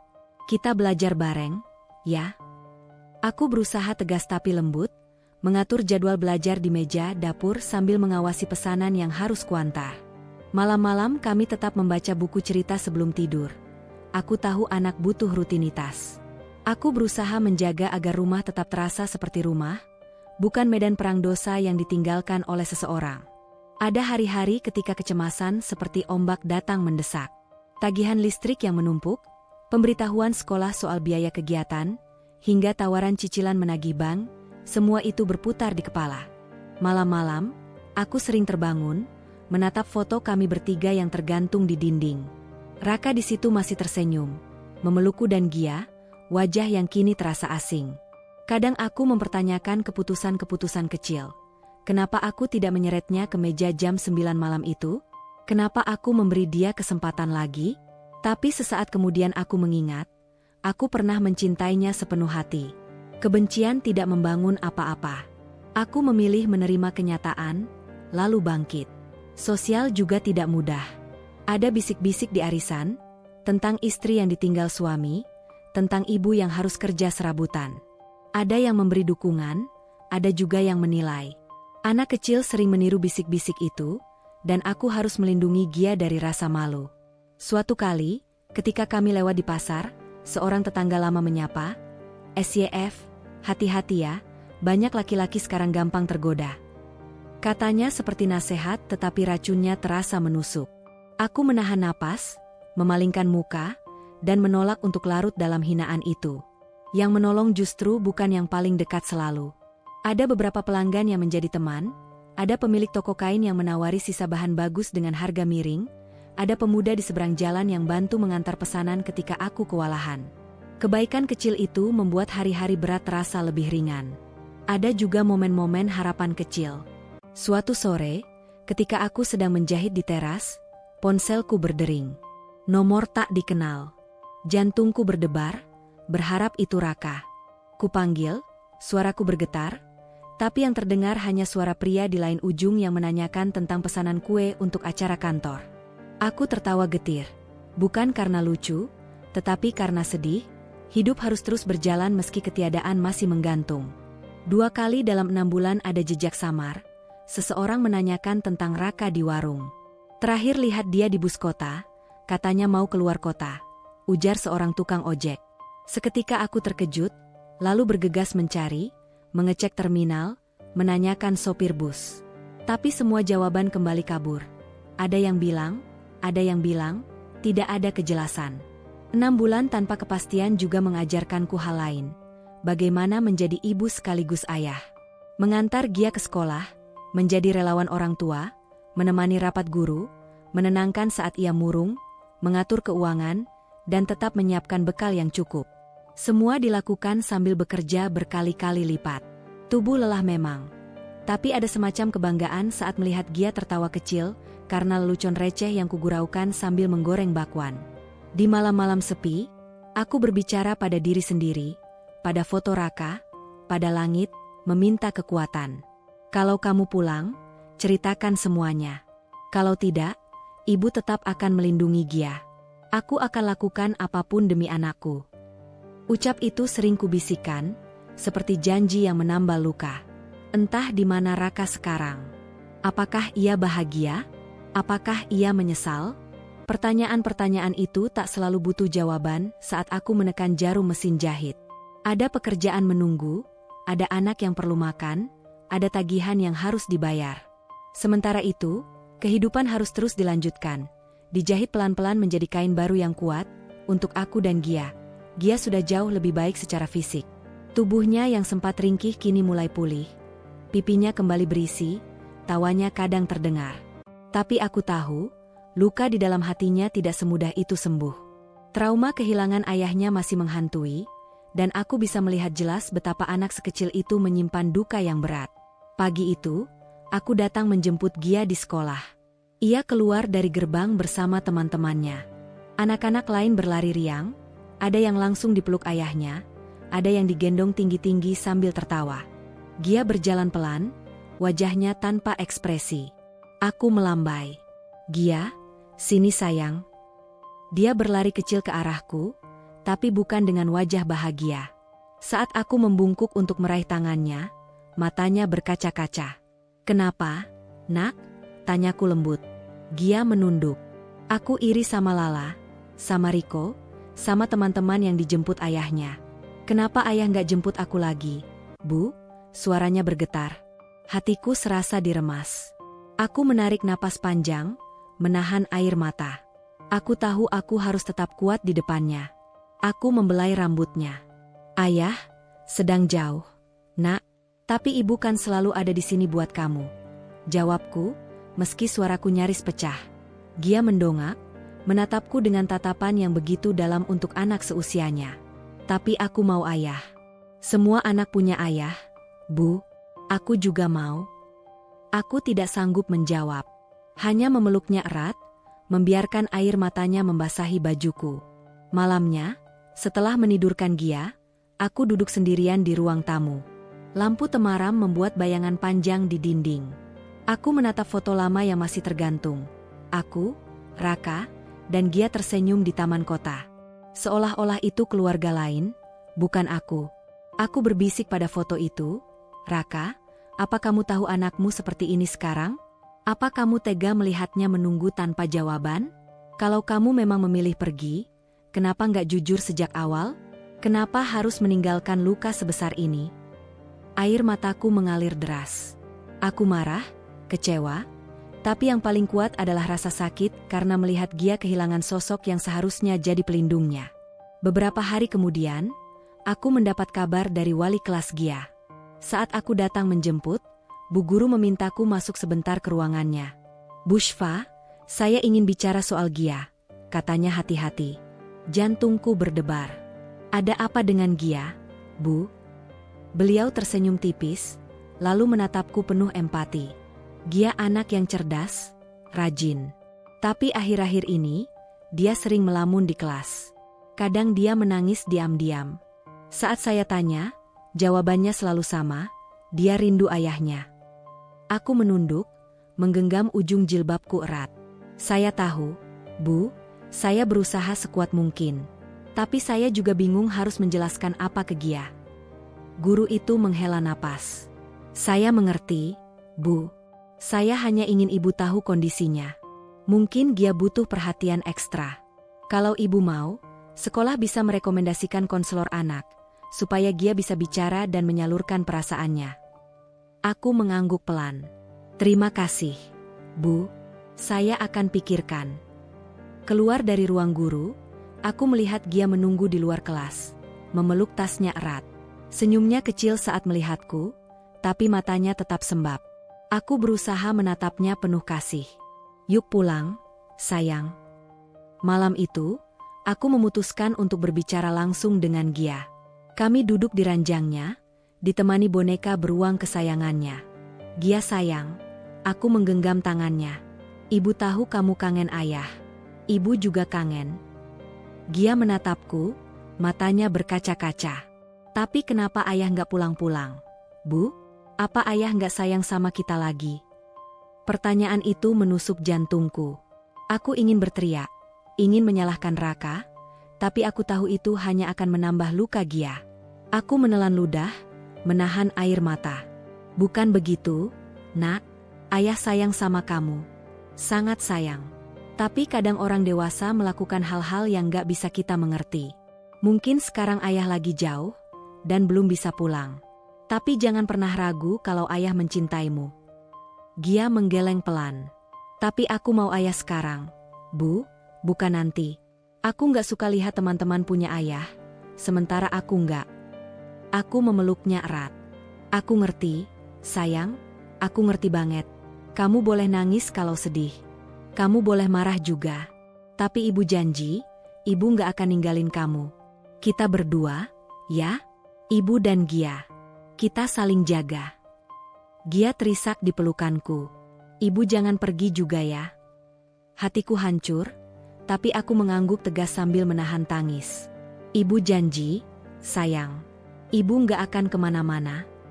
Sejak malam itu, aku semakin sadar, luka Gia bukan sekadar tentang kehilangan ayahnya. Ini tentang rasa ditinggalkan, rasa tidak berharga, rasa berbeda dari anak-anak lain. Dan aku tahu, sebagai ibunya, aku harus menjadi penopang yang lebih kuat daripada sebelumnya.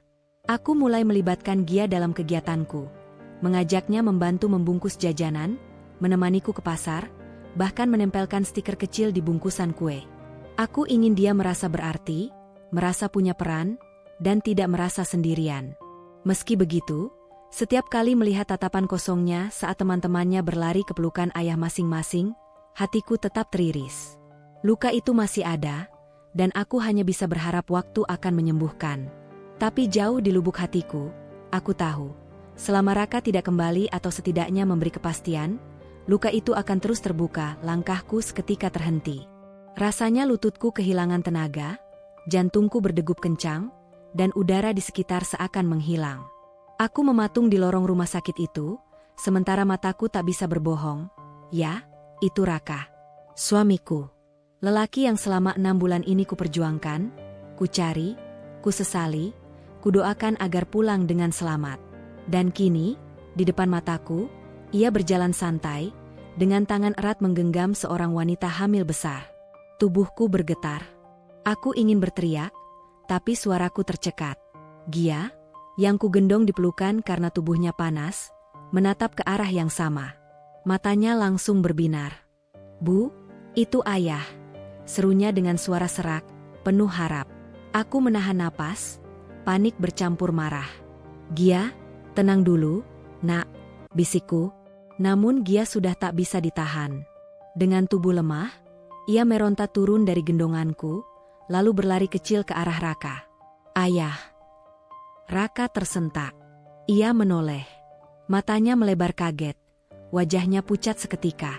Wanita di sampingnya juga berhenti berjalan, menatap bingung ke arah anakku. Gia? Suara Raka terdengar gemetar, tapi bukan rindu yang kutangkap di sana, melainkan panik. Gia langsung memeluk kaki Raka erat-erat. Ayah kemana aja? Gia kangen banget sama ayah. Ayah jahat ninggalin Gia sama ibu. Aku berdiri kaku beberapa langkah di belakang. Dadaku sesak, tapi aku tahu aku harus bicara. Perlahan aku melangkah mendekat, meski rasanya setiap langkah seperti menginjak pecahan kaca. Raka, suaraku bergetar, tapi cukup keras untuk membuatnya menoleh. Ia terdiam. Tangannya masih menggenggam erat wanita hamil itu, seolah takut melepaskannya. Pandangannya bertemu denganku, dan aku bisa melihat jelas rasa bersalah, kebingungan, dan ketakutan. Shfa, Raka akhirnya bersuara, lirih, hampir tak terdengar. Aku menahan tangis yang sudah menyesak. 6 bulan, Raka, 6 bulan aku dan Gia menunggu, mencari, bertanya ke sana-sini. Aku hampir gila, Raka. Dan sekarang aku menemukanmu, begini. Wanita hamil di sampingnya tampak gelisah. Ia meraih lengan Raka lebih erat. Mas, ayo kita pergi, katanya pelan, tapi cukup terdengar olehku. Pergi? Aku nyaris tertawa, tapi yang keluar hanya suara sumbang. Kamu mau pergi, Raka? Setelah meninggalkan aku dan anakmu, setelah membuat Gia sakit-sakitan, setelah membuatku hancur menanggung semuanya sendiri, kamu masih mau pergi begitu saja? Gia mendongak ke arah Raka, wajahnya penuh kebingungan. Ayah, siapa tante ini? Tanyanya polos, membuat hatiku semakin perih. Raka terdiam.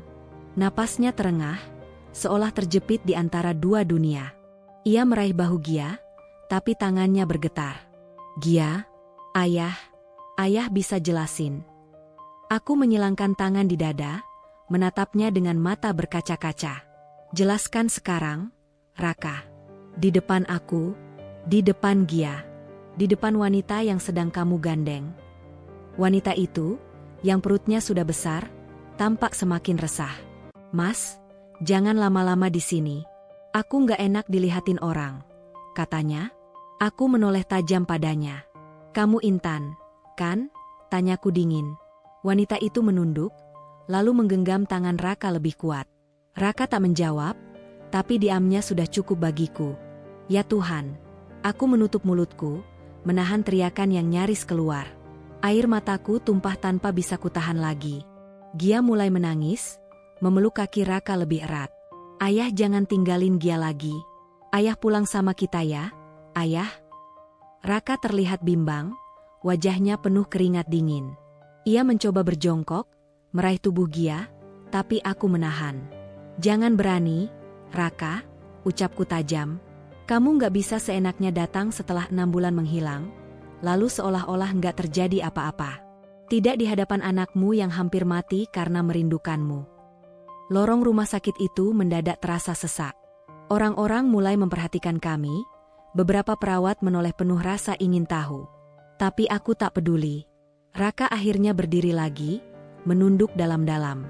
Maaf, Shfa, aku salah.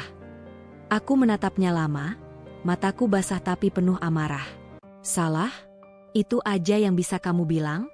Kamu tahu apa yang sudah aku dan Gia alami? Kamu tahu berapa malam aku begadang karena Gia demam tinggi sambil memanggil namamu? Kamu tahu berapa pintu yang aku ketuk? Berapa orang yang aku tanyai? Berapa kali aku hampir pingsan karena lelah mencarimu? Dan kamu ternyata di sini, menggandeng wanita lain, hidup nyaman, seolah kami gak pernah ada. Gia menangis semakin keras, tubuhnya gemetar. Aku segera menggendongnya kembali, meski tubuhku juga hampir roboh. Aku sudah cukup, Raka, kataku tegas, meski air mataku terus jatuh. Kamu sudah memilih jalanmu. Jangan pernah datang lagi ke rumahku. Jangan pernah buat Gia berharap lagi kalau kamu gak bisa jadi ayah untuknya. Raka tampak ingin bicara, tapi lidahnya keluh. Intan menarik lengannya, dan dengan wajah tertunduk, ia membiarkan dirinya ditarik pergi. Aku berdiri di sana, memeluk Gia yang terus terisak di pelukanku. Hati hancur, tapi di dalam kehancuran itu, ada sedikit rasa lega, setidaknya aku tahu kebenarannya sekarang. Tidak lagi bertanya-tanya, tidak lagi menunggu tanpa arah. Aku menatap punggung Raka yang menjauh, lalu berbisik pada Gia yang masih menangis. Gak apa-apa, nak, kita masih punya satu sama lain. Ibu gak akan pernah ninggalin kamu. Kita akan kuat bersama. Dan untuk pertama kalinya, aku benar-benar merasakan, pernikahan yang kubangun dengan penuh cinta selama bertahun-tahun, telah runtuh tepat di depan mataku. Aku berdiri terpaku di depan rumah sakit, tubuhku bergetar hebat. Udara terasa menekan dadaku, seolah-olah paru-paruku enggan bekerja. Rasanya semua kekuatan yang kupunya lenyap begitu saja. Di depan mataku, Raka, lelaki yang selama ini kusebut suami, ayah dari anakku, tampak begitu bahagia bersama wanita itu. Mereka berjalan beriringan, tertawa kecil, saling menatap penuh kasih sayang, seolah dunia hanya milik mereka berdua. Aku menggigit bibir sampai terasa asin darahnya. Ya Tuhan, ini mimpi buruk apa lagi, batinku? Gia yang kupeluk erat di gendongan mengangkat wajahnya. Wajah kecilnya masih pucat dengan mata sembab karena menangis. Bu, suaranya pelan, serak, tapi menusuk jantungku. Ayah, ayah ketawa sama tante itu. Kenapa ayah nggak ketawa sama Gia lagi? Hatiku hancur berkeping-keping. Aku hampir tak sanggup menjawab. Air mata menetes membasahi pipiku, jatuh di rambut Gia. Sabar ya, nak. Ayah sudah beda sekarang. Gia menggeleng lemah. Tapi Gia sayang ayah. Kenapa ayah nggak sayang Gia lagi? Pertanyaan itu membuat nafasku tercekat. Bagaimana aku harus menjawab anak sekecil itu, yang hatinya belum bisa menerima kenyataan pahit? Aku hanya bisa memeluknya erat. Seolah dengan itu aku bisa melindungi hatinya dari luka yang lebih dalam. Aku menatap kembali ke arah Raka. Ia dan wanita itu tampak berhenti sejenak, berbicara singkat, lalu masuk ke ruang pemeriksaan. Dari kaca pintu, kulihat Raka merapikan rambut wanita itu dengan penuh kelembutan, bahkan menyentuh pipinya dengan kasih sayang. Tubuhku langsung melemas. Lututku hampir roboh jika saja tidak ada bangku di lorong rumah sakit itu. Aku duduk dengan Gia di pangkuan, menutup wajahku dengan tangan. Kenapa harus begini, Tuhan? Apa salahku selama ini? Apa aku bukan istri yang cukup baik? Air mataku terus mengalir. Tangisan yang kutahan sejak lama kini pecah tanpa bisa kucegah. Beberapa orang di sekitar menatap iba, tapi aku tak peduli. Dunia seolah berhenti berputar untukku. Beberapa menit berlalu, aku mencoba menenangkan diri. Aku berdiri lagi, berniat membawa Gia ke ruang dokter. Saat itu pintu ruang pemeriksaan terbuka, dan keluar Raka bersama wanita itu. Mereka tampak lega, bahkan tertawa kecil sambil melihat hasil USG yang dicetak di kertas. Wanita itu memegang perutnya sambil tersenyum bahagia. Raka menatapnya dengan mata berbinar. Tatapan yang dulu selalu ia berikan padaku, kini sudah bukan milikku lagi. Masya Allah, aku berbisik lirih, tak percaya mataku sendiri. Tiba-tiba Raka kembali menoleh ke arahku. Tatapan kami bertemu. Wajahnya kaget, lalu berubah menjadi gelisah. Ia tampak ingin menghampiri, tapi langkahnya ragu. Aku berdiri tegak, meski tubuhku gemetar. Kamu bahagia ya, Raka? Tanyaku dengan suara parau, tapi tegas. Wanita itu memeluk lengan Raka lebih erat, menatapku penuh kewaspadaan. Raka membuka mulutnya, tapi hanya kata itu yang keluar. Shfa, maaf. Aku tertawa getir, air mataku masih mengalir. Maaf? Itu aja? Kamu tahu nggak? Setiap malam Gia tidur sambil memeluk fotomu, sambil menangis. Kamu tahu nggak? Anakmu demam tinggi karena kangen sama kamu. Dan sekarang, kamu bilang, maaf, sambil gandeng wanita lain, sambil ketawa-ketawa di depan aku. Gia yang masih di gendonganku menoleh lagi pada Raka. Ayah pulang ya sama Gia? Gia janji nggak nakal. Gia janji belajar rajin. Ayah jangan tinggalin Gia lagi. Raka terlihat terpukul mendengar suara itu. Ia ingin mendekat, tapi aku mundur selangkah. Jangan, Raka, kataku tegas. Kamu gak berhak mendekati anak ini lagi kalau cuma mau bikin dia hancur. Wajah Raka pucat pasi, sementara wanita di sampingnya menarik tangannya, seolah tak ingin drama ini berlarut. Mas, ayo kita pergi. Aku capek, katanya dingin. Raka menatapku lama, lalu menunduk. Maaf, Shfa, suaranya serak, nyaris tak terdengar. Aku menggeleng, air mataku menetes lagi. Aku gak butuh maafmu, Raka. Aku cuma butuh kamu tahu satu hal, aku akan tetap berdiri untuk Gia. Tanpamu, tanpa siapapun. Kamu boleh pergi sesuka hati, tapi jangan pernah lagi datang hanya untuk melukai. Selesai mengucapkan itu, aku membalikkan badan, melangkah cepat sambil memeluk Gia erat-erat.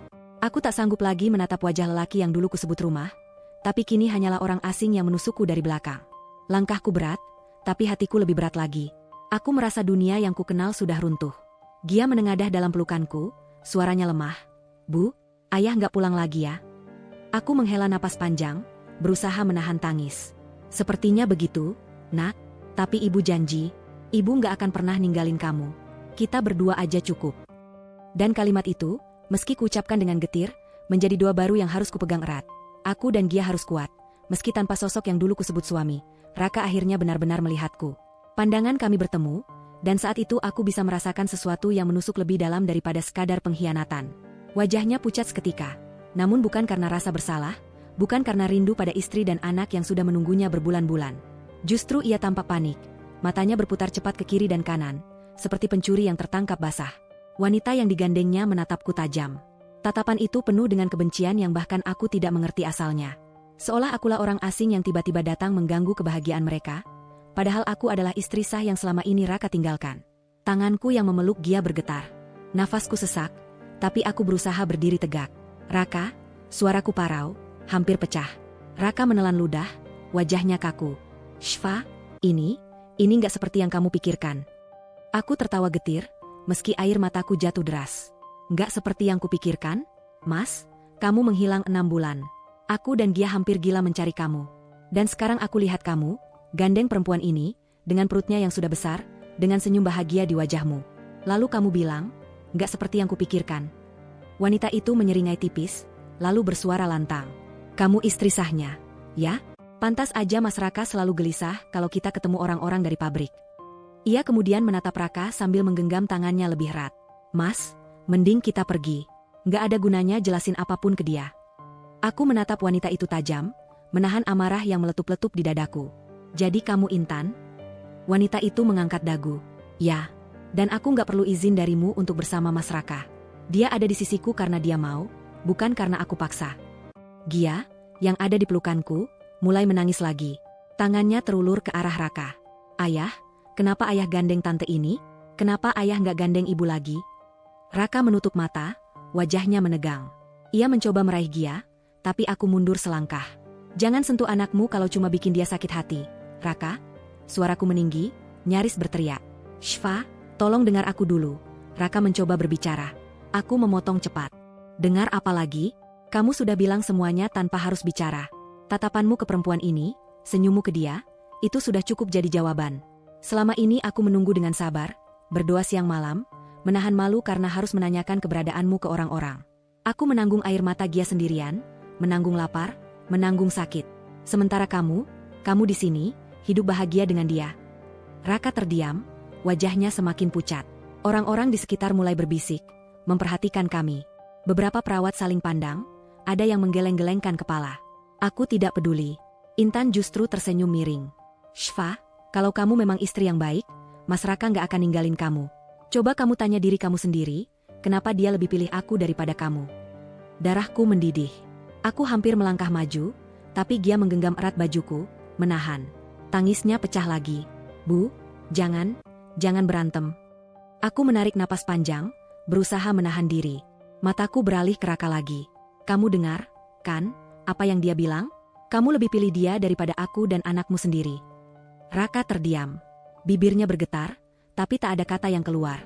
Keheningan itu justru semakin menghancurkan hatiku. Baiklah, Raka, kataku dengan suara bergetar, tapi tegas. Kalau memang itu jawabanmu, aku nggak akan memaksa lagi. Aku cukup tahu siapa kamu sebenarnya. Aku cukup tahu apa arti aku dan Gia di hidupmu. Air mataku jatuh deras, membasahi pipi Gia yang juga penuh air mata. Aku cuma mau bilang satu hal, Raka, lanjutku dengan suara serak. Jangan pernah datang lagi, jangan pernah ganggu aku dan Gia, kalau kamu cuma mau kasih luka. Aku memeluk Gia lebih erat, lalu berbalik. Langkahku gemetar, tapi aku berusaha sekuat mungkin meninggalkan lorong itu. Di belakangku, kudengar Gia masih sesenggukan memanggil. Ayah, ayah jangan tinggalin Gia. Dan di sela isakan anakku, aku juga mendengar suara Raka yang patah-patah, nyaris tenggelam oleh bisikan orang-orang sekitar. Shfa, Maaf. Tapi aku tak menoleh lagi. Air mataku sudah cukup jadi saksi. Dunia yang kukenal bersama Raka telah runtuh. Dan aku harus belajar berjalan sendiri dengan Gia di sisiku. Aku menghampiri Raka dengan langkah gemetar. Air mataku tak terbendung, mengalir deras di pipi. Raka, jadi ini alasanmu menghilang? Selama ini kau bersama wanita ini? Suaraku pecah, lantang, menusuk ruang lorong rumah sakit yang tadinya penuh hiruk pikuk. Sekejap suasana berubah. Orang-orang di sekitar rumah sakit menoleh ke arah kami. Perawat yang sedang lewat berhenti, pasien yang duduk menunggu panggilan dokter ikut memperhatikan. Aku bisa merasakan tatapan mereka menusuk punggungku, tapi aku tidak peduli. Raka terlihat panik. Tangannya refleks melepaskan genggaman Intan, tapi wanita itu justru menariknya lebih erat, seolah tak ingin melepaskannya dari genggamannya. "Shfa, tolong jangan ribut di sini," kata Raka lirih, wajahnya memucat. "Kita bisa bicara baik-baik." "Baik-baik." Aku memotong tajam. "Setelah 6 bulan kau menghilang, meninggalkan aku dan Gia tanpa kabar, tanpa sepeser pun uang, tanpa penjelasan apapun, kau muncul di sini sambil menggandeng wanita lain, dengan perutnya yang sudah besar. Kau pikir aku bisa duduk manis dan bicara baik-baik?" Orang-orang mulai berbisik. Ada yang geleng-geleng kepala, ada pula yang menatap Raka penuh rasa jijik. Gia di pelukanku mulai menangis lagi, suaranya parau. "Ayah, jangan marahin ibu ya. Ayah pulang sama Gia aja." Suara kecil itu membuat suasana makin menyesakan. Raka menunduk, jelas terlihat gelisah. Intan, wanita yang berdiri di sampingnya, tiba-tiba melangkah maju, menatapku dengan sinis. "Sudah, Bu, jangan bikin drama di sini. Mas Raka sekarang sama saya. Kalau dia meninggalkanmu, pasti ada alasannya. Jangan salahkan orang lain, coba salahkan dirimu sendiri." Urat leherku menegang. Aku menatapnya tajam, nyaris tak percaya perempuan ini berani berbicara begitu di hadapanku. "Alasan? Kau berani bicara soal alasan? Aku istri sahnya, Intan. Aku yang menikah dengan Raka di depan penghulu, aku yang hidup bersama dia, aku yang membesarkan anaknya. Dan kau hanya orang ketiga yang menghancurkan rumah tanggaku." Intan tertawa sinis, tangannya mengelus perutnya yang besar. "Tapi lihat, siapa yang dia pilih sekarang? Aku. Aku yang ada di sisinya. Aku yang mengandung anaknya. Jadi, siapa sebenarnya yang kalah di sini?" Aku tercekat, tubuhku bergetar hebat. Rasa sakitnya tak bisa digambarkan dengan kata-kata. Raka akhirnya bersuara, meski suaranya nyaris tenggelam. "Cukup, Intan." Ia menoleh padaku, wajahnya penuh keringat dingin. "Shfa, aku minta maaf. Aku salah. Tapi semua ini sudah terjadi. Aku nggak bisa mundur lagi." "Tidak bisa mundur?" Aku hampir menjerit. "Jadi 6 bulan aku dan anakmu menderita, menunggu kabar, itu hanya karena kau sibuk hidup bahagia dengan dia? Kau tega, Raka, kau tega sekali." Gia meronta dalam gendonganku, mencoba meraih tangan Raka. "Ayah, Gia kangen banget. Ayah jangan pergi lagi." Aku hampir tak kuat menahan tubuh kecil Gia yang meronta-ronta. Tangisnya menyayat hatiku, tapi juga membakar amarahku. Aku melangkah lebih dekat, menatap Raka tepat di matanya. "Dengar aku baik-baik, Raka. Aku tidak akan lagi mengejarmu. Aku tidak akan lagi menunggumu. Tapi satu hal yang harus kau tahu. Kau sudah membunuh kepercayaan yang kubangun selama lebih dari 10 tahun. Dan luka itu akan selalu ada di hati anakmu." Raka menunduk, wajahnya makin pucat. Bibirnya bergetar, tapi tidak ada kata yang keluar. Aku mengusap rambut Gia yang masih menangis histeris. "Tenang, Nak. Ibu ada di sini. Kita nggak butuh siapapun lagi. Kita bisa kuat sendiri." Aku lalu menatap orang-orang yang sejak tadi memperhatikan. "Lihatlah," suaraku parau tapi lantang, "inilah lelaki yang tega meninggalkan istri dan anaknya demi perempuan lain." Beberapa orang menggeleng, ada yang berbisik lirih, "Kasihan anaknya." Intan menarik lengan Raka dengan kasar. "Mas, ayo kita pergi. Nggak ada gunanya di sini. Dia cuma bikin malu." Aku menahan napas panjang, lalu berkata dengan sisa tenaga, "Pergilah, Raka. Pergilah dengan dia. Tapi jangan pernah kembali padaku, jangan pernah kembali pada Gia, kalau hanya untuk melukai lagi." Dengan air mata bercucuran, aku berbalik dan melangkah pergi. Gia masih menangis memanggil-manggil ayahnya, tapi aku tahu, ini saatnya aku harus belajar berjalan sendiri. Dan saat itu, untuk pertama kalinya, aku benar-benar merasa pernikahanku telah berakhir. Bukan di meja pengadilan, bukan di atas kertas, tapi di depan mata banyak orang. Di lorong rumah sakit yang menjadi saksi kehancuran rumah tanggaku, wajah Raka tetap menunduk, bibirnya tak mengeluarkan sepatah kata pun. Wanita di sampingnya, yang kini nyata menjadi lawan dalam kehidupan yang pernah kupikir aman, merangkul lengannya seolah itu kemenangan yang harus dipamerkan. Suaranya dingin ketika melontarkan kata-kata itu. "Kau terlambat, Bu. Raka sekarang bersama aku.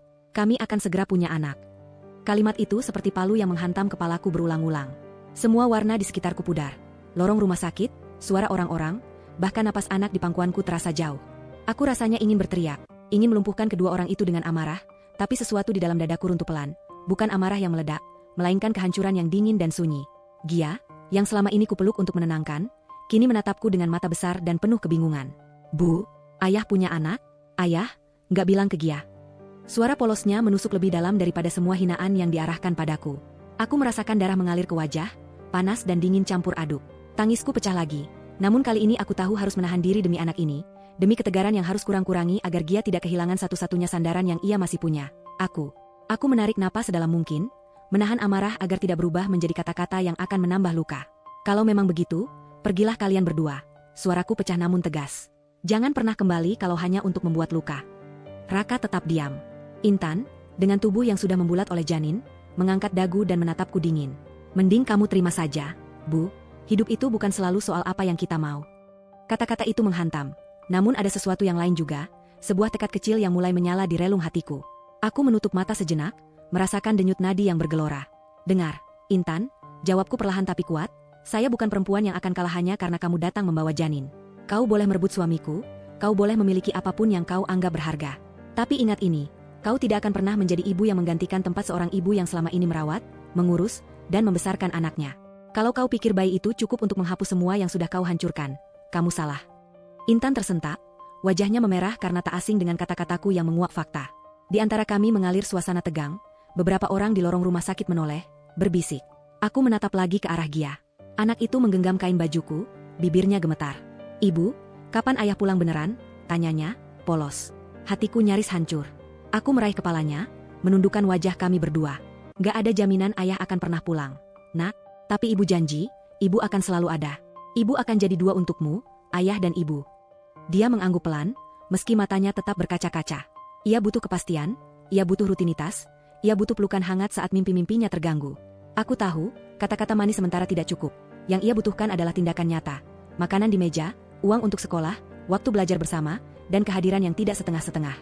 Setelah kejadian itu, hari-hariku berubah drastis lagi. Aku tak hanya berurusan dengan luka hati, tetapi juga dengan tatapan orang-orang, gosip yang menyebar cepat, dan publikasi kecil yang menempel di setiap pertemuan tetangga. Beberapa tetangga menyambutku dengan simpati, ada pula yang memberi komentar miring.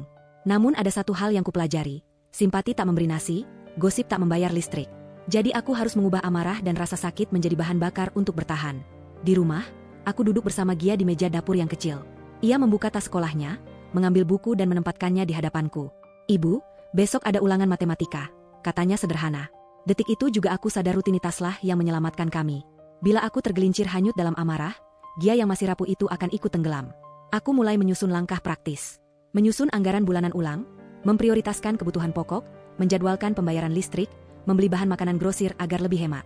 Menambah pekerjaan, menerima lebih banyak pesanan jahitan, memperluas jualan makanan kecil yang laris di sekitar sekolah dan pasar, dan menjajakan kue pesanan untuk acara. Membuat rutinitas belajar untuk Gia. Setiap sore adalah waktu belajar, setiap malam kami membaca satu cerita sebelum tidur. Menghubungi guru wali dan meminta perhatian ekstra untuk Gia. Berkonsultasi tentang kondisi emosional anak dan meminta rekomendasi konseling di sekolah. Waktu demi waktu aku jalani. Tak mudah. Ada hari-hari di mana tangisku meledak sendiri ketika jam menunjukkan sudah larut dan pesanan belum selesai. Ada pula momen ketika rasa marah memuncak sedemikian rupa sehingga aku menatap foto pernikahan kami dan bertanya, kenapa harus begini? Tetapi setiap kali hadir momen runtuh, aku segera melihat ke samping. Ada Gia, dengan mata polosnya yang menunggu. Lalu aku berdiri lagi. Suatu sore, ketika aku sedang menempelkan label pada kantong kue yang akan kubawa ke warung, tetangga sebelah, Bu Reni, mengetuk. Ia membawa sepiring tempe bacem hangat. Ini, buat kamu. Biar ada stok buat bekal anak hari ini. Ia tersenyum simpul. Kamu kuat, SYF. Anakmu butuh kamu. Air mataku mengalir lagi, tapi kali ini bukan karena menyerah. Ini air mata syukur. Karena di sela pengkhianatan, masih ada kebaikan kecil yang menolongku menopang dunia. Malam-malam, aku menulis daftar tujuan, tabungan untuk biaya sekolah Gia, sedikit overdraft untuk keadaan darurat, target pemasukan per minggu. Aku juga mulai menabung untuk konsultasi psikolog anak. Karena aku tahu luka Gia bukan hanya sementara. Aku berbicara pada beberapa kenalan yang mengerti administrasi dan legal, mengenai hak-hak istri, mengenai kemungkinan tuntutan nafkah rumah tangga jika Raka datang menuntut kembali suatu hari nanti. Aku tidak mau dikibuli lagi oleh janji-janji kosong. Ada pula momen yang membuatku sadar betapa kuatnya aku sekarang. Suatu pagi aku mengantar Gia ke sekolah, lalu mampir ke pabrik untuk menemui Andi. Ia memberiku pesanan pekerjaan jahit lebih banyak, dan membantu menghubungkan aku ke beberapa kustomer yang membutuhkan catering kecil. Kamu harus kuat demi Gia, SYF. Kalau butuh apa-apa bilang aja, katanya. Ucapan sederhana itu memberi energi. Namun bukan berarti luka sembuh. Masih ada malam-malam ketika aku terbangun, menatap jam, menjerit dalam hati memikirkan Raka dan bayinya. Aku bertanya-tanya apakah anak itu akan tumbuh mengetahui bahwa ayahnya meninggalkan keluarga sebelumnya. Apakah akan ada dendam? Atau rasa bersalah? Banyak hal yang tak bisa kubayangkan sekarang. Dan itu membuat dadaku sesak. Dalam satu pertemuan kecil dengan wali kelas Gia, ketika guru bilang bahwa anak itu mulai lebih aktif lagi di kelas sejak adanya rutinitas baru, air mataku menitik. Terima kasih, Bu Guru. Itu karena anak ini butuh alasan untuk tertawa, kataku. Guru mengangguk, menatapku penuh empati. Hari-hari berlalu. Aku belajar menata luka jadi pekerjaan, menganyam amarah jadi ketekunan. Aku belajar berkata tidak pada rasa malu, dan berkata ya pada peluang. Aku juga menanam satu janji baru. Jika suatu hari Raka kembali, ia akan menemukan bahwa kami sudah berdiri tegak, bukan karena kebencian, tetapi karena harga diri yang kupelihara dengan susah payah. Di sudut hati, ada rasa yang dulu bernama cinta yang perlahan berubah menjadi kenangan. Mungkin akan tetap ada, tapi bukan lagi sesuatu yang menenggelamkanku. Kini itu adalah pelajaran pahit tentang kepercayaan, pilihan, dan keberanian membiarkan sesuatu pergi demi keselamatan anak. Aku menatap Gia yang tertidur pulas malam itu, tangan mungilnya menggenggam boneka lusuh. Aku mengecup dahinya, lalu berbisik, kita akan baik-baik saja. Nak, ibu akan pastikan itu. Aku kembali ke rumah dengan hati remuk redam. Pintu kusambut dengan tangan gemetar, dan saat menutupnya, seolah aku sedang menutup satu bab besar dalam hidupku. Udara dalam rumah terasa lebih dingin, lebih sunyi, seakan ikut merasakan kehancuran yang kualami. Aku duduk lama di kursi ruang tamu, Gia tertidur di pangkuanku dengan wajah pucat yang masih basah karena air mata. Aku menatap lekat wajah mungil itu. Hanya dialah alasan aku masih bisa bernapas sampai detik ini. Hanya dialah yang membuatku tidak benar-benar runtuh meski seluruh dunia seakan meninggalkanku. Di dalam diriku, ada amarah, kecewa, sedih, semuanya bercampur jadi satu. Tapi di atas segalanya, ada tekad yang pelan-pelan tumbuh. Aku sadar, tidak ada lagi alasan untuk mempertahankan pernikahan ini. Raka sudah membuat pilihannya, dan aku harus membuat pilihanku sendiri. Menjaga Gia dengan segala yang kupunya, meski tanpa dirinya. Malam itu, aku menangis sepuasnya. Tangisku pecah, tubuhku bergetar, dan aku terisak hingga dada terasa sesak. Tapi di sela tangis itu, aku berjanji dalam hati. Cukup. Sampai di sini saja. Aku tidak akan lagi menangisi laki-laki yang memilih pergi. Aku tidak akan lagi menggantungkan hidupku pada orang yang tega mengkhianati anak dan istrinya. Mulai besok, aku harus kuat. Demi Gia. Aku mengusap air mata sendiri, lalu memeluk Gia lebih erat. Nak, kita cuma punya satu sama lain sekarang. Tapi ibu janji, kamu gak akan pernah merasa sendirian. Hari-hari berikutnya tidaklah mudah. Pagi-pagi aku harus menyiapkan sarapan untuk Gia, menemaninya sekolah, lalu mencari cara agar bisa mendapatkan penghasilan. Aku mulai menerima jahitan tetangga, menjual kue sederhana, bahkan kadang membantu warung Bu Siti yang ada di ujung gang. Tentu saja, uang yang kudapatkan tidak seberapa. Tapi setiap kali melihat Gia tersenyum ketika bisa jajan es lilin atau membeli pensil warna baru, aku tahu semua kerja keras itu tidak sia-sia. Tetangga-tetangga mulai membicarakanku. Ada yang berbisik kasihan, ada yang mencibir, ada pula yang terang-terangan berkata, sayang sekali ya, suaminya kabur. Istrinya ditinggal dengan anak kecil. Awalnya kata-kata itu menusuk, membuat dadaku sesak. Tapi lama-lama, aku belajar untuk tidak peduli. Aku tahu kebenarannya. Aku tahu siapa yang bersalah dan siapa yang berjuang. Suatu sore, saat aku sedang menjemur cucian, Bu Siti menghampiriku. Syfa, jangan minder. Ya, kamu itu perempuan kuat. Banyak orang gak akan sanggup kalau di posisi kamu, tapi kamu masih bisa senyum, masih bisa jaga anakmu. Itu luar biasa. Aku tersenyum samar, menahan air mata yang ingin jatuh. Saya cuma ingin Gia bahagia, Bu. Itu aja. Gia sendiri tidak mudah menerima kenyataan. Beberapa kali ia bertanya dengan polos, Bu, kapan ayah pulang? Ayah nggak kangen Gia? Pertanyaan itu seperti pisau yang menancap tepat di jantungku. Aku ingin menjawab dengan jujur, tapi aku tak tega meruntuhkan harapan kecilnya. Jadi, aku hanya bisa mengelus kepalanya dan berkata, entah, Nak. Mungkin ayah sudah punya dunia lain. Tapi jangan sedih, ya. Selama ada ibu, kamu gak akan pernah sendirian. Kadang aku melihatnya termenung di depan sekolah, menatap teman-temannya dijemput oleh ayah masing-masing. Ia menunduk, pura-pura sibuk dengan tasnya, tapi aku tahu hatinya terluka. Saat itu aku mendekat, menggandeng tangannya erat. Kita pulang bareng ya, nak. Ibu lebih senang kok, bisa jemput kamu sendiri. Ia mengangguk kecil, matanya berkaca-kaca, lalu tersenyum tipis. Senyuman itu membuatku semakin bertekad untuk tidak menyerah. Beberapa bulan berlalu, aku semakin terbiasa menjalani hidup tanpa Raka. Kadang rasa rindu itu datang, terutama ketika aku melihat foto-foto lama di album keluarga. Ada senyum Raka, ada pelukan hangatnya, ada kebersamaan yang dulu kuanggap abadi. Tapi kini semua itu hanya jadi kenangan pahit yang menggoreskan luka. Aku memilih menyingkirkan semua foto itu ke dalam kotak, menguncinya di lemari. Aku tidak ingin terus hidup dalam bayang-bayang masa lalu. Aku ingin menatap ke depan. Suatu malam, Gia mendekapku sambil berbisik lirih. Bu, jangan nangis lagi ya. Kalau ibu nangis, Gia juga ikut sedih. Aku terkejut, ternyata anak sekecil itu bisa merasakan luka ibunya. Aku tersenyum sambil mengusap pipinya. Ibu janji, nak, mulai sekarang, ibu akan lebih kuat. Dan benar. Perlahan, aku berubah. Aku bekerja lebih giat, aku tersenyum lebih banyak di depan Gia, meski di balik pintu kamar aku masih sering menangis diam-diam. Aku belajar bahwa hidup bukan soal siapa yang meninggalkan, tapi soal siapa yang tetap tinggal.